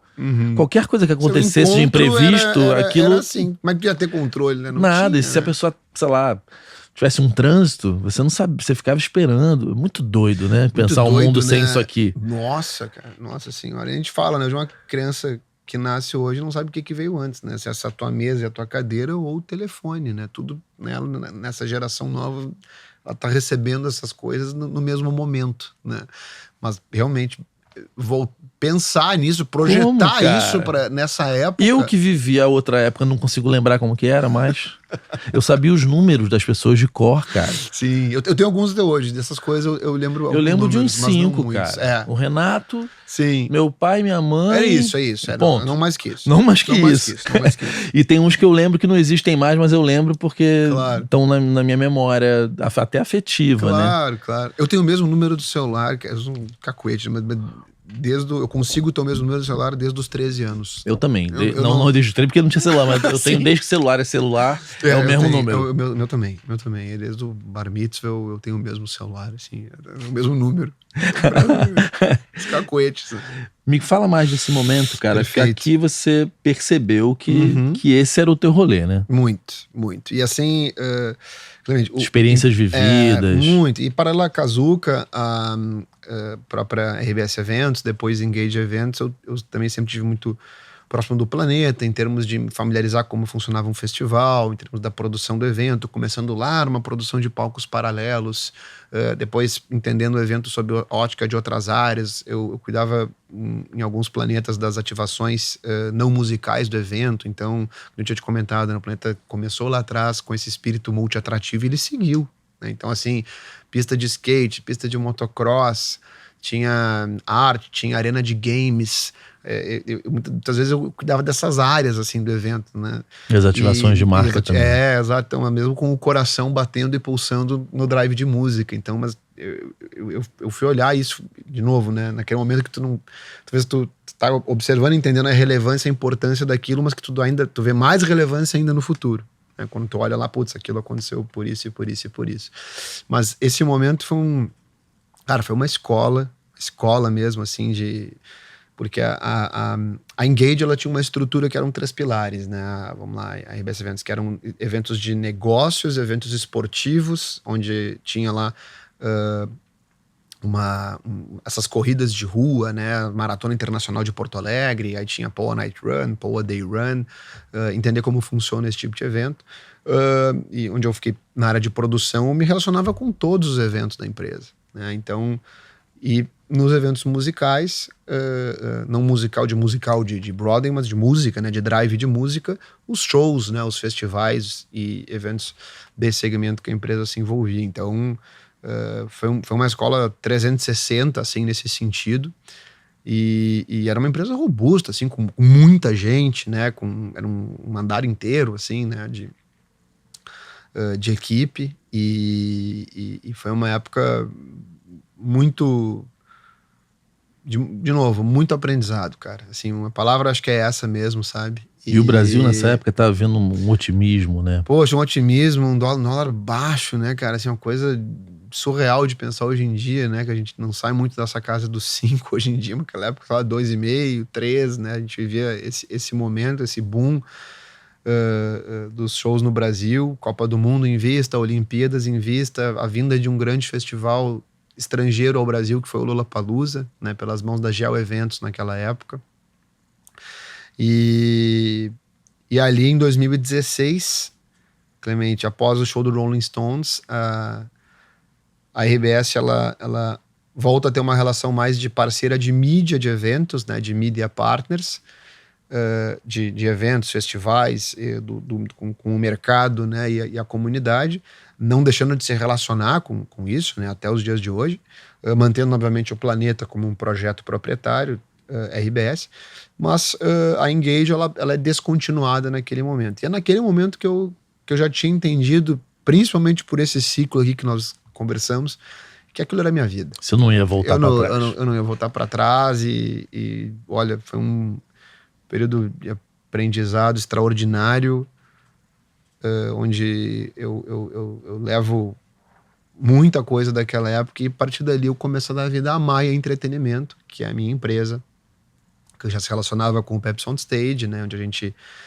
tem também uma relação muito bacana com o Planeta Atlântida, né, na direção artística do festival, onde a gente também começa a fazer isso para outros festivais no Brasil, né, onde a gente começa a relacionar com o Encontro das Tribos em São Paulo, onde a gente... Nesse caso, fazendo exatamente o quê? Na parte de curadoria e direção parte de artística, curadoria, exatamente. Então a gente, muitas vezes, a gente sempre atuando junto aos empreendedores, outras vezes, né, empreendendo. Então os modelos são diversos, mas sempre atuar de maneira mais presente nessas áreas dos festivais sempre foi um pilar da Maia, né? Então hoje a gente tem Planeta Atlântida, o Turá, esse festival de música brasileira, que foi um sucesso, né? Idealizado pela Time for Fun em São Paulo, já com 2 edições lá no Parque Ibirapuera. Porto Alegre é a segunda cidade a receber no Brasil esse festival. E que, por incrível que pareça, Porto Alegre não tinha um festival de música na capital. O Planeta é um festival do verão gaúcho, certo? Ele é uma festa, ele é uma entidade cultural gaúcha. Mas não tinha. Porto Alegre capital... Vamos corrigir talvez essa frase para não ser injusto. Existem vários festivais muito interessantes, mas talvez... me dá a sensação que nenhum que possa ser lembrado assim como o grande festival de Porto Alegre, certo? Então eu acho que a inspiração da oportunidade de trazer o Turá a Porto Alegre, ela nasce muito daí. E numa parceria da Maia com a Time for Fun, e numa linha de conteúdo musical onde a maioria desses artistas, de Caetano Veloso, de Alceu Valença e de uma série de outros lá confirmados, tem a recorrência de se apresentar mais em teatros e auditórios. Poxa, que maravilhoso assistir esse elenco dentro de um parque, num evento confortável, sabe? Acho que o conceito, a maneira que foi concebido esse evento lá em São Paulo mesmo, e que a gente tá tendo a oportunidade de fazer em Porto Alegre, é extraordinário, né? Acabou de ter também o Doce Maravilha aqui no Rio de Janeiro, que eu acho que também pega um pouco desse movimento de brasilidade, de reforço ao conteúdo nacional, ao conteúdo brasileiro. A gente tem que valorizar isso, cara, sabe? Eu acho que isso é uma bandeira nossa. É legal que grandes estrelas do mundo da música venham ao Brasil, mas nós temos muita música relevante aqui no nosso país, e a gente transformar essa emoção, essa paixão em festival é muito legal, né? Ver isso acontecer. A gente estando envolvido ou não. Sim, e você falou aquela história do teu pai, da tua mãe, aproveite enquanto eles estão aqui. Sim. Temos que aproveitar essa geração de artistas aí que... Porra! Tem umas 2 gerações aí que a galera já tá com 80. É isso. Tem uma geração com 70. Poxa. E a gente não sabe quanto tempo essas pessoas vão ter saúde para estar na estrada, né? Exatamente. Poxa, Caetano, então é bonito ver essa turma na estrada ainda. Lindo. Caetano já anunciou que eu acho que para depois, né? Acredito que sim, Ele né? falou que é a última. O próprio Gil já anunciou que também é a última. Sim. A gente já parou Milton. Então, assim... Aí tem Alceu, Zé Ramalho, Geraldo, Raimundo Fain. Tem uma turma aí, Elba... É uma vasta turma que a gente... Moraes foi embora, perdemos Moraes, mas tem Baby. Tem uma galera aí que tem que botar pra... Tem que prestigiar, né? E nesse lugar de um grande festival, né? Muito.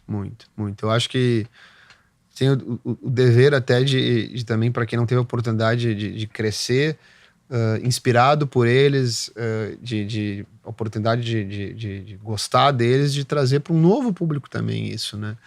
Aquilo que a gente falou também um pouco em Porto, né? Que legal ver uma nova geração venerando, gostando, né, desses artistas que, vamos lá, são de uma época diferente da deles, né? numa geração que hoje eles pegam um telefone e olham lá o Spotify, ou são mobilizados por gaps completamente diferentes dos nossos, talvez também, o que eu acabo me incluindo, né, por ter tido muita influência do negócio de rádio, de me ligar demais nisso, do CD. É incrível ver tudo isso, né? Então, a gente tem uma atuação para festivais, né, na parte de curadoria e direção artística. Temos envolvimento com 2 casas no sul do Brasil. Uma é o Pepsi On Stage, que é a principal venue indoor do sul do Brasil para 7 mil pessoas, onde já circulou mais de 4 milhões de pessoas. A gente já recebeu aí desde Bob Dylan, Jack White, Kasabian, Backstreet Boys, todos os grandes shows internacionais indoor que vieram ao Brasil, ou muitos side shows de festivais como Rock in Rio e Lola estiveram conosco, e dos nacionais absolutamente todos. Sabe, começar a falar que a gente poderia falar uma lista muito vasta, mas o próprio Caetano, Jota Quest, Skank, Paralamas do Sucesso, Charlie Brown Jr., saudoso Charlie Brown, enfim, artistas que não só tocaram, mas construíram a história do Pepsi junto com a gente, né? É um casamento muito bacana que a gente tem lá há 16 anos. E atuamos como promotores no Brasil de turnês internacionais, turnês nacionais, shows com base em Porto Alegre e São Paulo. Mas, como diria o sonho grande lá do Jorge Paulo Lemann, né? A diferença de sonhar grande e sonhar pequeno é a mesma, né? Então... Dá o mesmo trabalho. Dá o mesmo trabalho, né? Então a gente... Você sabe que outro dia eu liguei pro Furtado, né? Aham. Pra tentar fazer alguma coisa com os artistas novos que eu tô pegando. Ele falou, pô, Cleo, foda que o pequenininho dá o mesmo trabalho do grande. E dá mesmo. Do Fernando estamos falando, né? É. Tá boa. Que é maravilhoso. Ele é maravilhoso, né? Que cara legal. Muito... De novo, né, o Pé no Ganho, dos amigos da mais música. Um empresário incrível. Mais um empresário incrível e que tornou meu amigo também, né? Era um amigão do meu pai que se tornou meu amigo. Ele era amigão do teu pai. Pô, Fernandão, abraço, beijo. É porque o Skank também rodou muito pra lá, né? Meu Deus. O Skank tinha um momento do planeta que eles... o próprio Samuel dizia assim, agora é a foto pra capa da Zero Hora, né? Do principal jornal do Rio Grande do Sul, um dos principais do Brasil.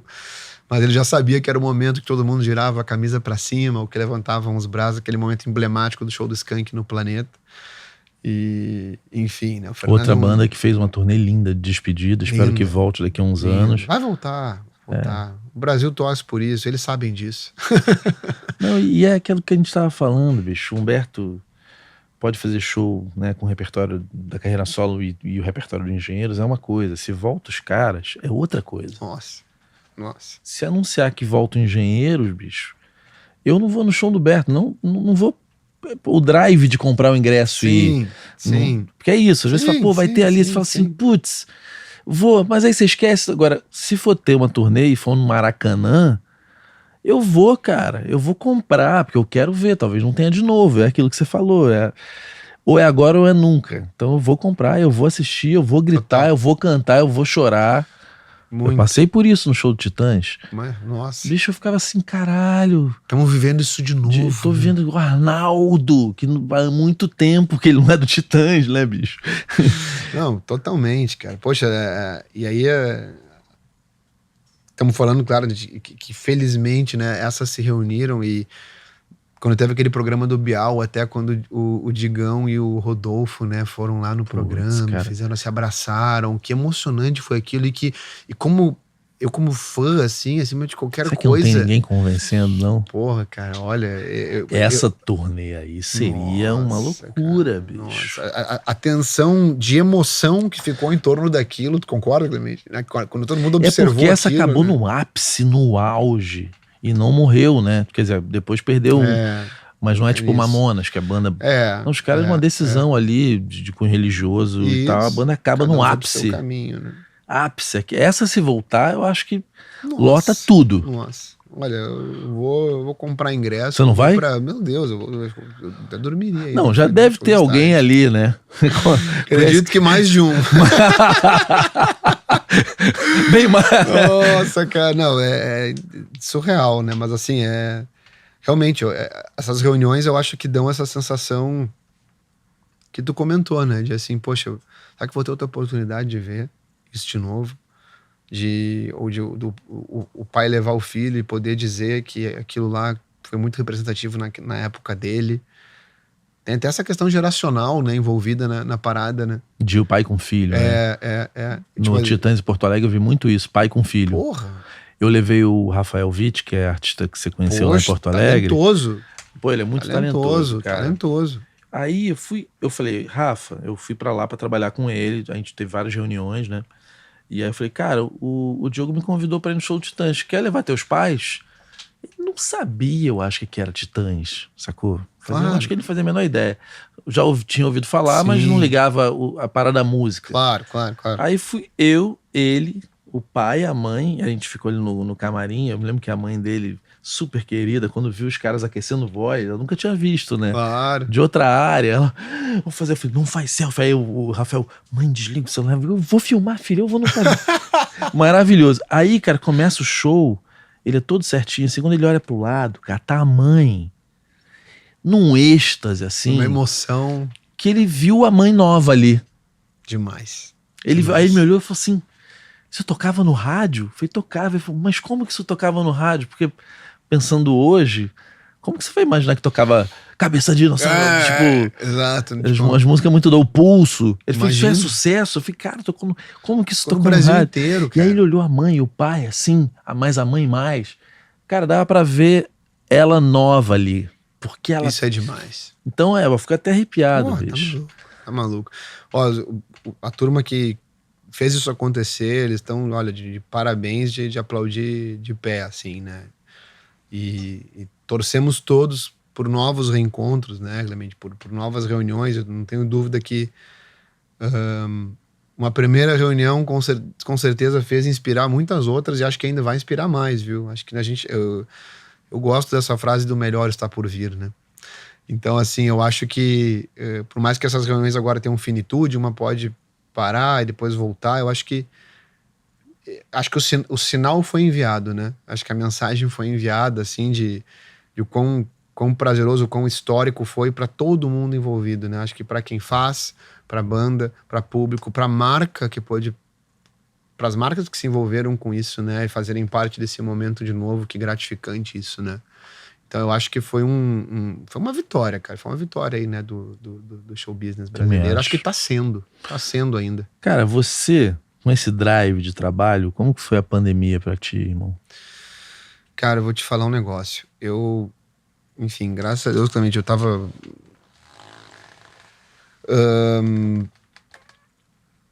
num momento, assim...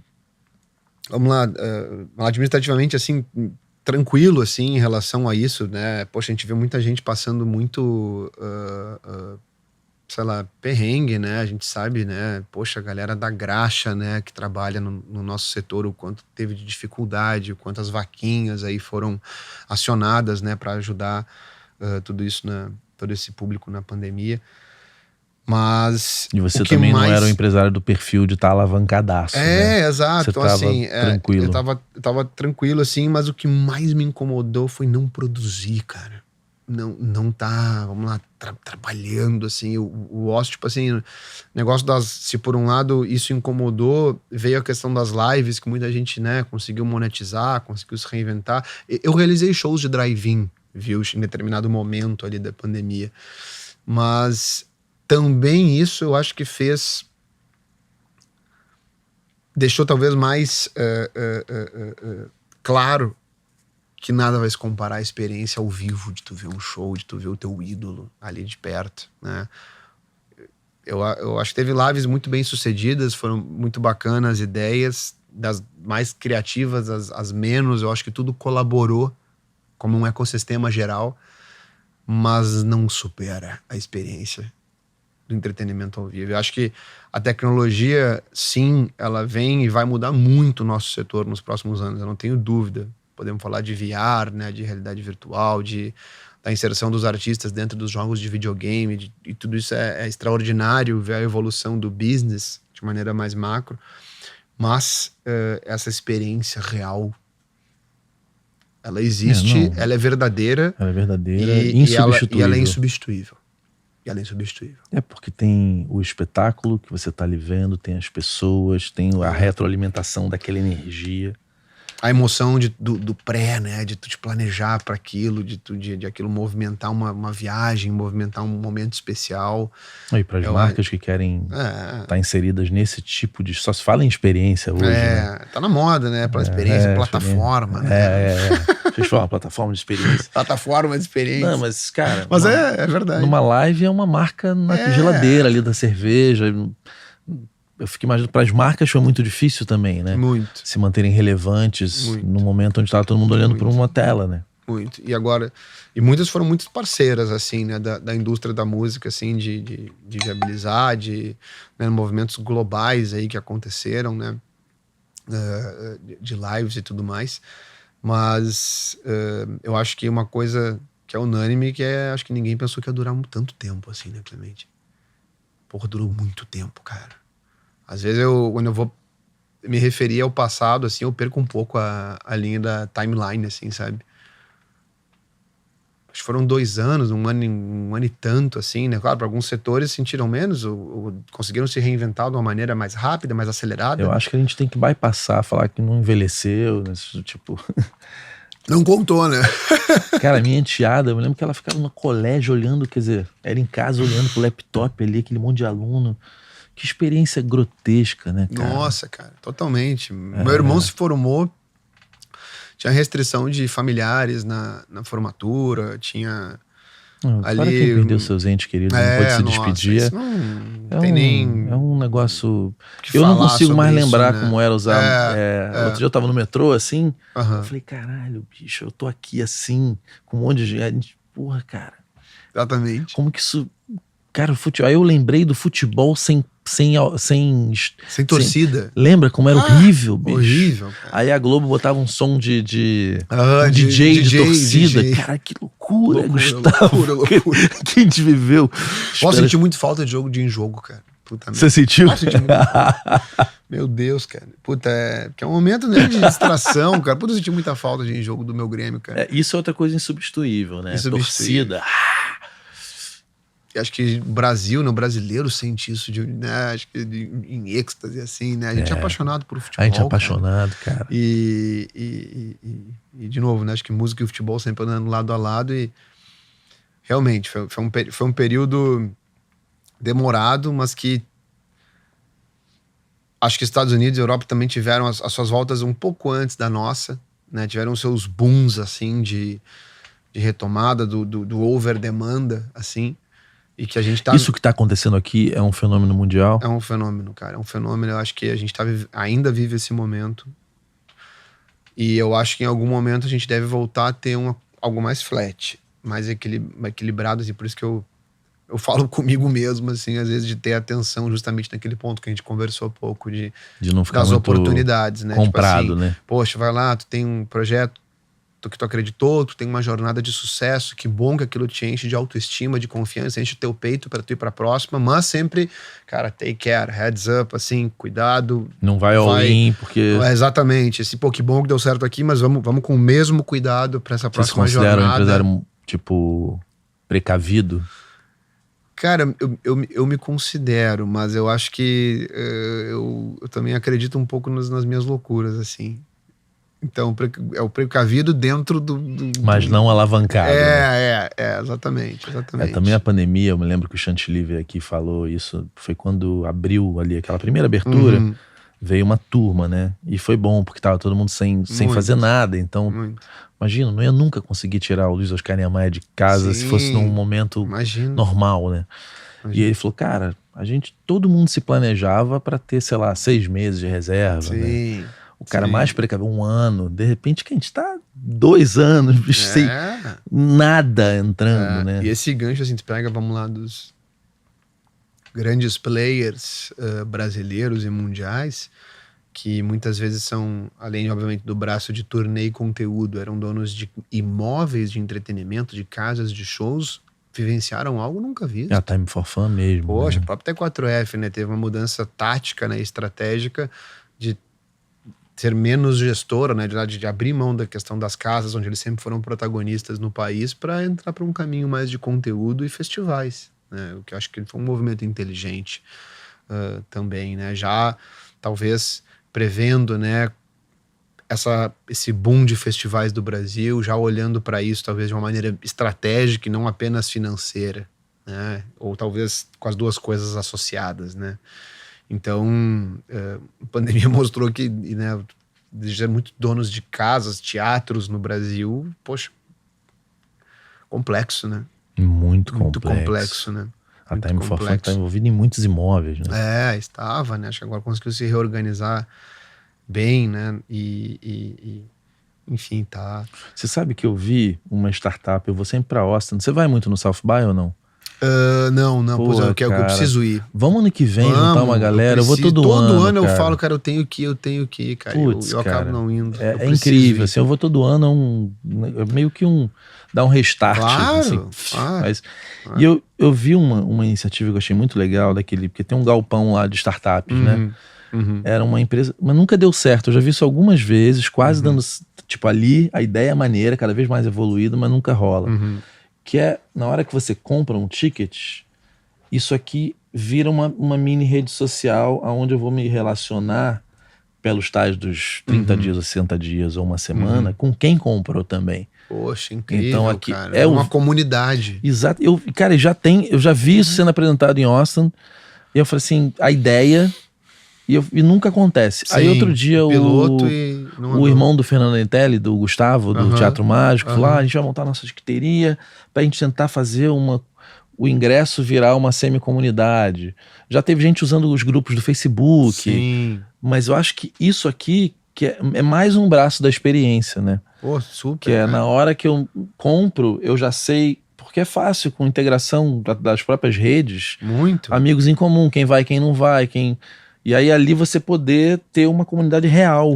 Isso que a gente vê, né? Tipo assim, a tecnologia a serviço disso, poxa, quantas Só que coisas ninguém fez, isso nunca aconteceu, de fato. Em prática, né? É engraçado isso, né? A gente vê hoje as tiqueteiras dando as soluções de tu te organizar melhor para um evento em relação ao consumo. Eu acho que isso foi uma evolução... Isso evoluiu muito, muito forte, né? De todas elas, assim, e vamos lá, talvez das principais, assim, no país, de pode ir pra lá, tu já pode estar com a tua cerveja comprada, talvez muitas vezes com o teu estacionamento comprado, né?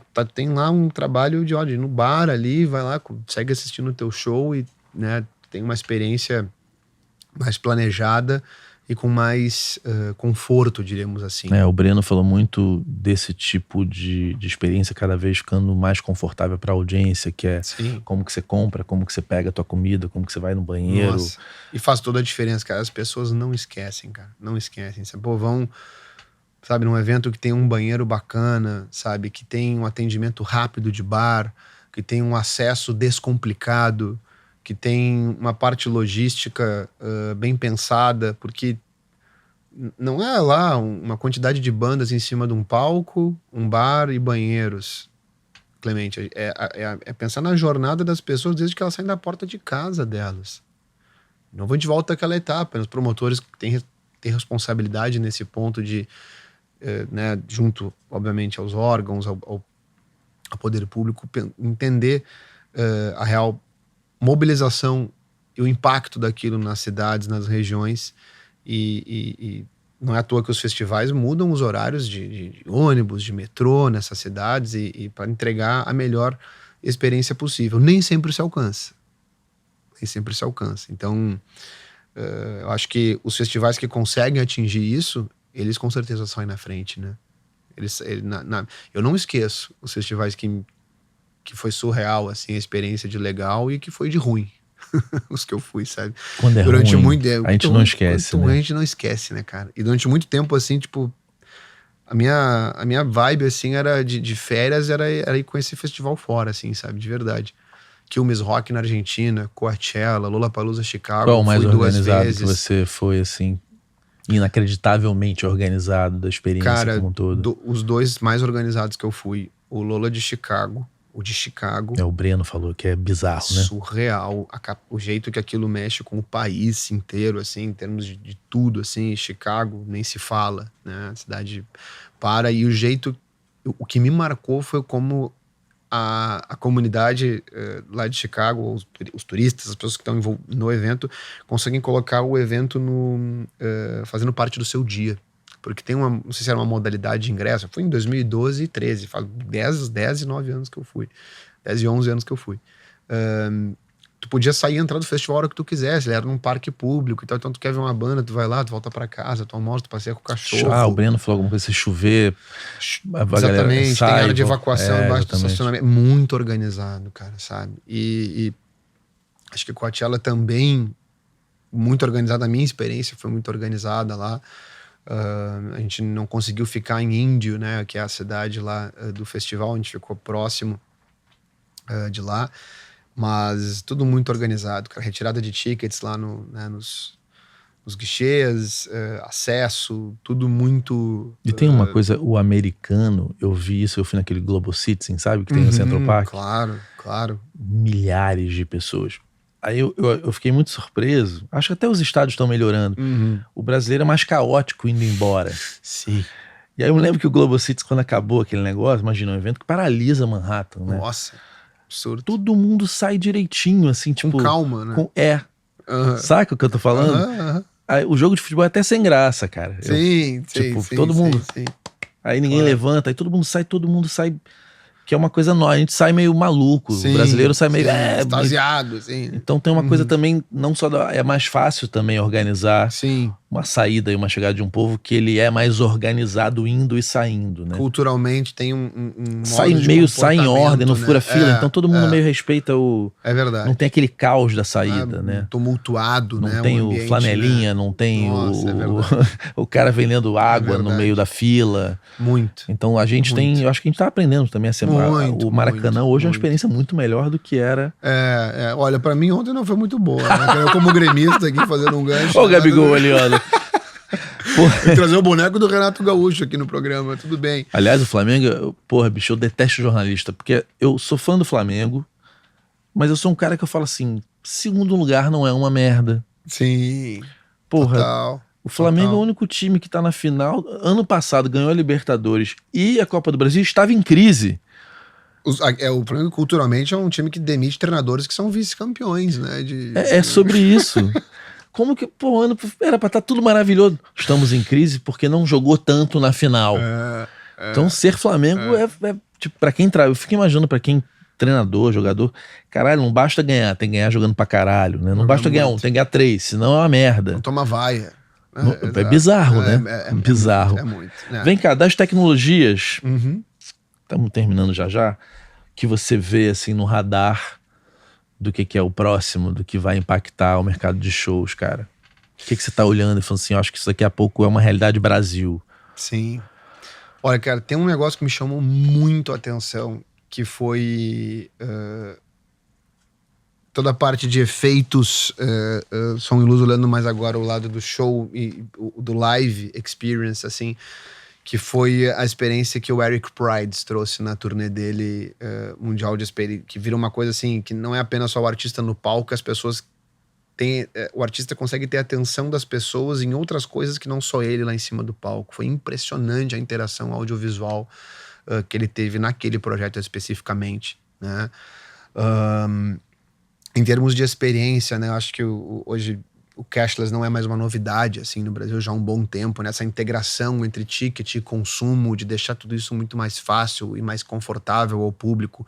Algumas plataformas têm oferecido isso com muita excelência no Brasil, Clemente. E é mais seguro você sair de casa sem dinheiro, né? Exatamente. Tem ali a moeda própria do festival, né? Ou daquele evento, daquele show específico para te oferecer.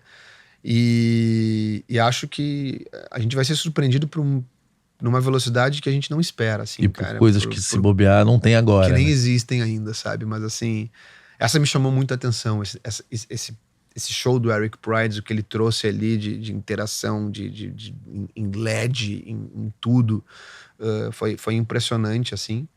E ele veio ao Brasil, né? Você já foi em alguma turnê do BTS, alguma do K-pop? Eu não fui, cara. Porque... Já fez shows de K-pop, mas a gente... Eu tenho É porque curiosidade, eu quero eu ir. tenho uma parceira de trabalho que ela vive na Coreia e ela tá fazendo, se eu não me engano, mestrado ou doutorado, agora eu esqueci, nesse núcleo ali, que ela faz ciência da tecnologia da comunicação, um negócio tipo moderno pra caralho, né? E ela é tipo, tem um blog sobre K-pop em inglês. Poxa, a menina, que massa, conheci cara. essa menina, a Luísa, ela tá lá, ela trabalha com a gente na Dora. Obviamente, as reuniões são sempre 11 da manhã, 11 da noite. E ela me fala do K-pop há pelo menos 3 anos ou 2 anos e meio. Acho que 2 anos. E tudo que tá acontecendo, ela falou, pô, o Coldplay, a Pulseira. Isso o K-pop já faz, porque o K-pop tem uma coisa que é legal, eu descobri ela tendo aula de inglês. Aí eu olhei e falei, menina, você é uma gênia, bicho. Que ela falou, você é da música, a gente podia ler uns textos. Aí eu comecei cara, minha aula era um prazer, porque ela vinha com informação de coisas que eu nunca ouvi falar. E que eu venho, quando eu falo aqui na mesa, ninguém também nunca ouviu falar. Claro. E ela fala muito pra mim assim, cara, o fã do K-pop, do BTS, ele não basta ir, ele tem que performar. Então você não é um fã maneiro se você não for... Se tu não te puxa ali. Se você não tem os acessórios que tem que ter. Isso muda tudo, né? Você tem que comprar a tal da... Eu esqueci o nome, mas é a luz. A luz. Você leva a tua lanterninha. Porque se você não tem, você é um bosta de um fã. Total. E aí tem de todos os preços. E aí tudo que acontece de interação no palco, o fã quer performar junto. Quer então fazer igual. E aí um monte de outras coisas, né? Claro. Sim, no mundo mainstream a gente tem mais essa referência do Coldplay, mas é um Coldplay, fato isso que e aí tá eu fico falando, cara, todo mundo que vem aqui da indústria fonográfica não pesquisa. E aí o K-pop, eu não sei se você sabe, mas, cara, vem de físico. Sim. É um problema ecológico na Coreia, na Ásia em geral, porque como tudo tem bonificação, é gamificado. Você tem todo mês centenas de milhares de caixas de CD, porque o pai compra 100 pro filho. Sim. E aí não tem onde jogar fora. E a coleta de reciclagem tem que ser o plástico separado do papel. Do papel, nossa. Então, assim... E a gente fala, não vende físico, e o K-pop tem um problema. E aí você olha na Ásia, tem um problema ecológico, porque as pessoas estão comprando muito porque aquilo é gamificado. É gamificado. Então você compra 2 CDs, o brinde que tem dentro de um é diferente do outro, então é colecionável. Vira algo colecionável. Puta, bicho. Todo troço de 6 cores. Total. Então, assim... Muda a relação fã... Cara, eu acho que você que tá nessa, vale a pena... É um negócio legal de realmente olhar, cara. Porque, cara, os caras estão muito à frente, já estão hologramando... Porque os caras estão meio putos que o artista envelhece e morre. Então, não, peraí, vai ter o artista de verdade, já tem o holograma. Foda. Então, assim, os caras... O Coachella fez lá com o Tupac, né? E naquele show lá com o Snoop Dogg lendário, mas tu falou, tá coberto de razões. Porque eu não tô enganado, eu já escutei falar, não sei se é o real, mas que essa tecnologia do show do Coldplay, que foi um fã da banda que propôs a banda em algum momento, eu tenho a tecnologia, eu queria propor, disse que, olha, espero não estar falando bobagem aqui, mas eu acho que foi isso. Tá? Um fã, assim, obviamente, um cara profissional, né? Se você um dia quiser, a Luísa vai ser um prazer, sabe, cara. Tudo dessa indústria, assim. A menina, você conversar com ela... Acho que não eu preciso conversar com ela. Ela realmente é uma entendedora. Depois, sim, cara, ela deu palestra em Cambridge sobre como que o BTS se organizou para conseguir ser número 1 nos Estados Unidos no streaming, usando VPN, como que as comunidades se organizavam no Twitter. Incrível. Sim, para mim, era a melhor aula de inglês do mundo. Incrível, cara. Você acha que VR é uma possibilidade aqui? Porque NFT se falava muito na questão dos stage files. Até pós-pandemia, pós-pandemia ali, né, também se acelerou o assunto.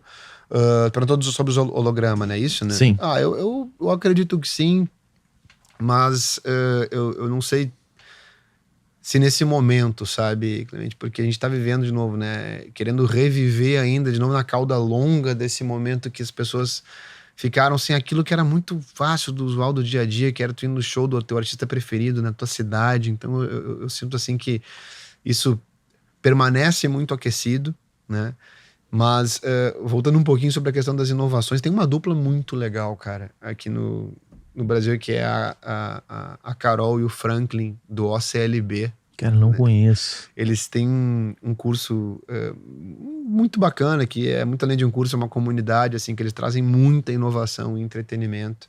OCLB. Me passa o Vou link. te passar sem dúvida nenhuma. É um curso sobre... Exato. É uma comunidade, assim, que eles têm uma série de encontros virtuais, encontros físicos. Que legal. E eles levam grupos também para uma série de festivais aí no mundo, né? O South By é um deles, tem um novo agora no Canadá, né? Muito legal, que muita gente falando. Tem uma feira que é agora focado pouco, em né? eventos, inclusive é meio por agora, assim, né? Estourando, eu acho que tem um que é na Europa, que é por agora, que é outubro, né? Se eu não me engano, tem um no Canadá e tem a South By. Eu não sei se o da França ainda tem o Midem, né? Midem, exato. Bom, Midem clássico, né? Esse do Canadá está incrível, assim. Eles, tipo, também levam grupos para lá. Assim, é uma dupla muito legal. Eu gosto muito deles. Eu não tenho convívio, assim, diário, mas são duas pessoas muito legais, muito queridas e que sempre estão com coisas muito fresh, assim, sabe? Muito recentes. É muito legal estar sintonizado, assim, com eu eles. tenho o sketch, né? Ah, sim. Boa. Craque. Não, bicho, o sketch... Olha... Juro por Deus, 1 mês antes ou 2 de começar a se falar em ChatGPT, porque ele é padrinho do meu filho, o sketch vai muito na minha casa. Ele gosta muito da minha mulher, da minha enteada. Aí ele vai lá, chega ele lá, aquele jeito dele. Pô, você tem que dar uma olhada nisso aqui. Aí começa. Aí sempre é assim, cara. Aí quando o Kings of Leon lançou aquele negócio em NFT, eu liguei, sketch, que porra é essa? Aí ele... áudio de 28 minutos, vários. Áudio podcast. Aí eu tenho uma aula de NFT. E ele é o meu cara, meu amigo que tá... Como ele tá no poker online, ele tá nesse universo da inovação. E viu isso antes de muitos movimentos. Ele te contou as coisas que ele tá fazendo? Há 2 dias atrás, né, me encontrei por ele, muito sabendo desse nosso encontro. Ontem, na verdade, me atualizou, assim, de toda essa transição dele. É incrível, cara, escutar dele. E você conheceu ele, tipo, ali com o Ramires, né? Com o Ramires, né? Depois For Fun e tudo mais. Pô, o cara tem o maior time de pôquer do mundo, impressionante, né? Impressionante. O Fúria, né? E ele é sócio da Fúria também. Tem o Forbet, né? Que é e ele é sócio da Fúria e, cara, o sketch é muito maluco. Muito. Eu amo ele. Esse é insano. É o cara. Eu amo muito. Vem cá, pergunta pra gente fechar. Bora. Cara, o que você falaria pro teu pai se você pudesse ter dito alguma coisa que você não disse ali? O que eu falaria pro velho Renatão, cara? Cara, eu diria... Parece clichê, mas eu diria obrigado por tudo. Eu agradeceria a ele pelos valores, por ter sido duro quando tinha que ser, por ter deixado eu escolher os meus caminhos, mesmo que não fossem também em concordância com ele, mas ter deixado eu... Não vou dizer deixado, porque em determinado momento a gente tem essa independência na vida, mas acho que só me vem gratidão no coração e na mente, assim. E, porra, velho, tu foi muito cedo, eu falaria isso pra ele. Puta que pariu. Vai se fuder, Vai né? se fuder. Porra. Faz uma falta do cacete, mas é isso que enche o coração, enche o nosso peito, tá com amigos dos amigos, lembrando ele, o quanto ele foi querido, o quanto ele foi amado, e ver o legado profissional dele prosperando cada vez mais forte, né?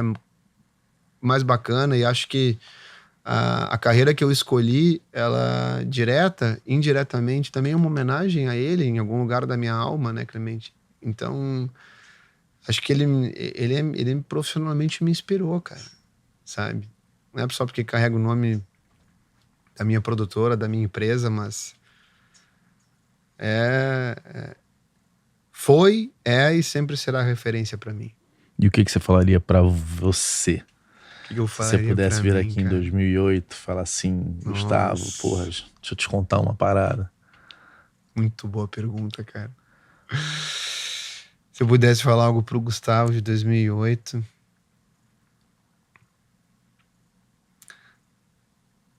Tudo no seu tempo.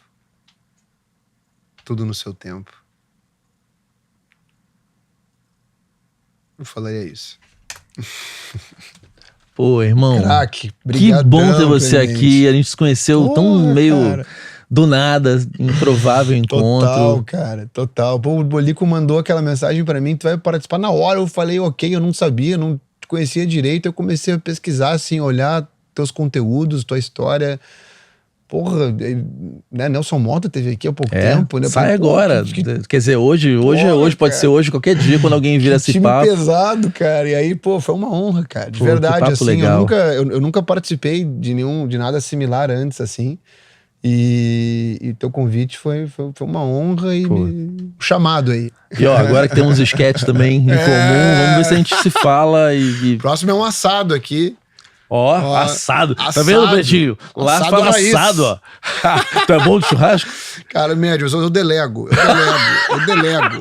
Não vou mentir aqui na câmera. Pô, eu sou só um gaúcho, né? que não toma chimarrão, ou pelo menos não tem a porra, qual é o nome do negócio? A cuia? Não tem a cuia e não sabe fazer churrasco, meu. Não dá. Tem que delegar, né, cara? Eu até tenho. É isso aí, né? O Renatinho só faltava ele ser flamenguista, bicho. Gaúcho. Porra, cara, bom demais. Ó, vai sair. Ó, que eu ia falar pra você, que eu falei lá, faz a porra do Festival Rock Grande do Sul, bicho. Porra, aí sim, hein? Caralho, velho, esse disco mudou É verdade. a música daquele momento, né? É verdade. Junta essas bandas tudo, bicho, eu vou sair daqui loucamente. Pô, eu vou sair daqui pensando nisso, hein? Rock Grande do Sul, esse disco foi o disco que mudou minha vida, né, bicho? Será que dá pra cortar essa parte aqui pra nós não contar pra ninguém essa ideia? Gente, amei o papo, mais uma vez, obrigado, UBC, a gente se vê no próximo vídeo, valeu!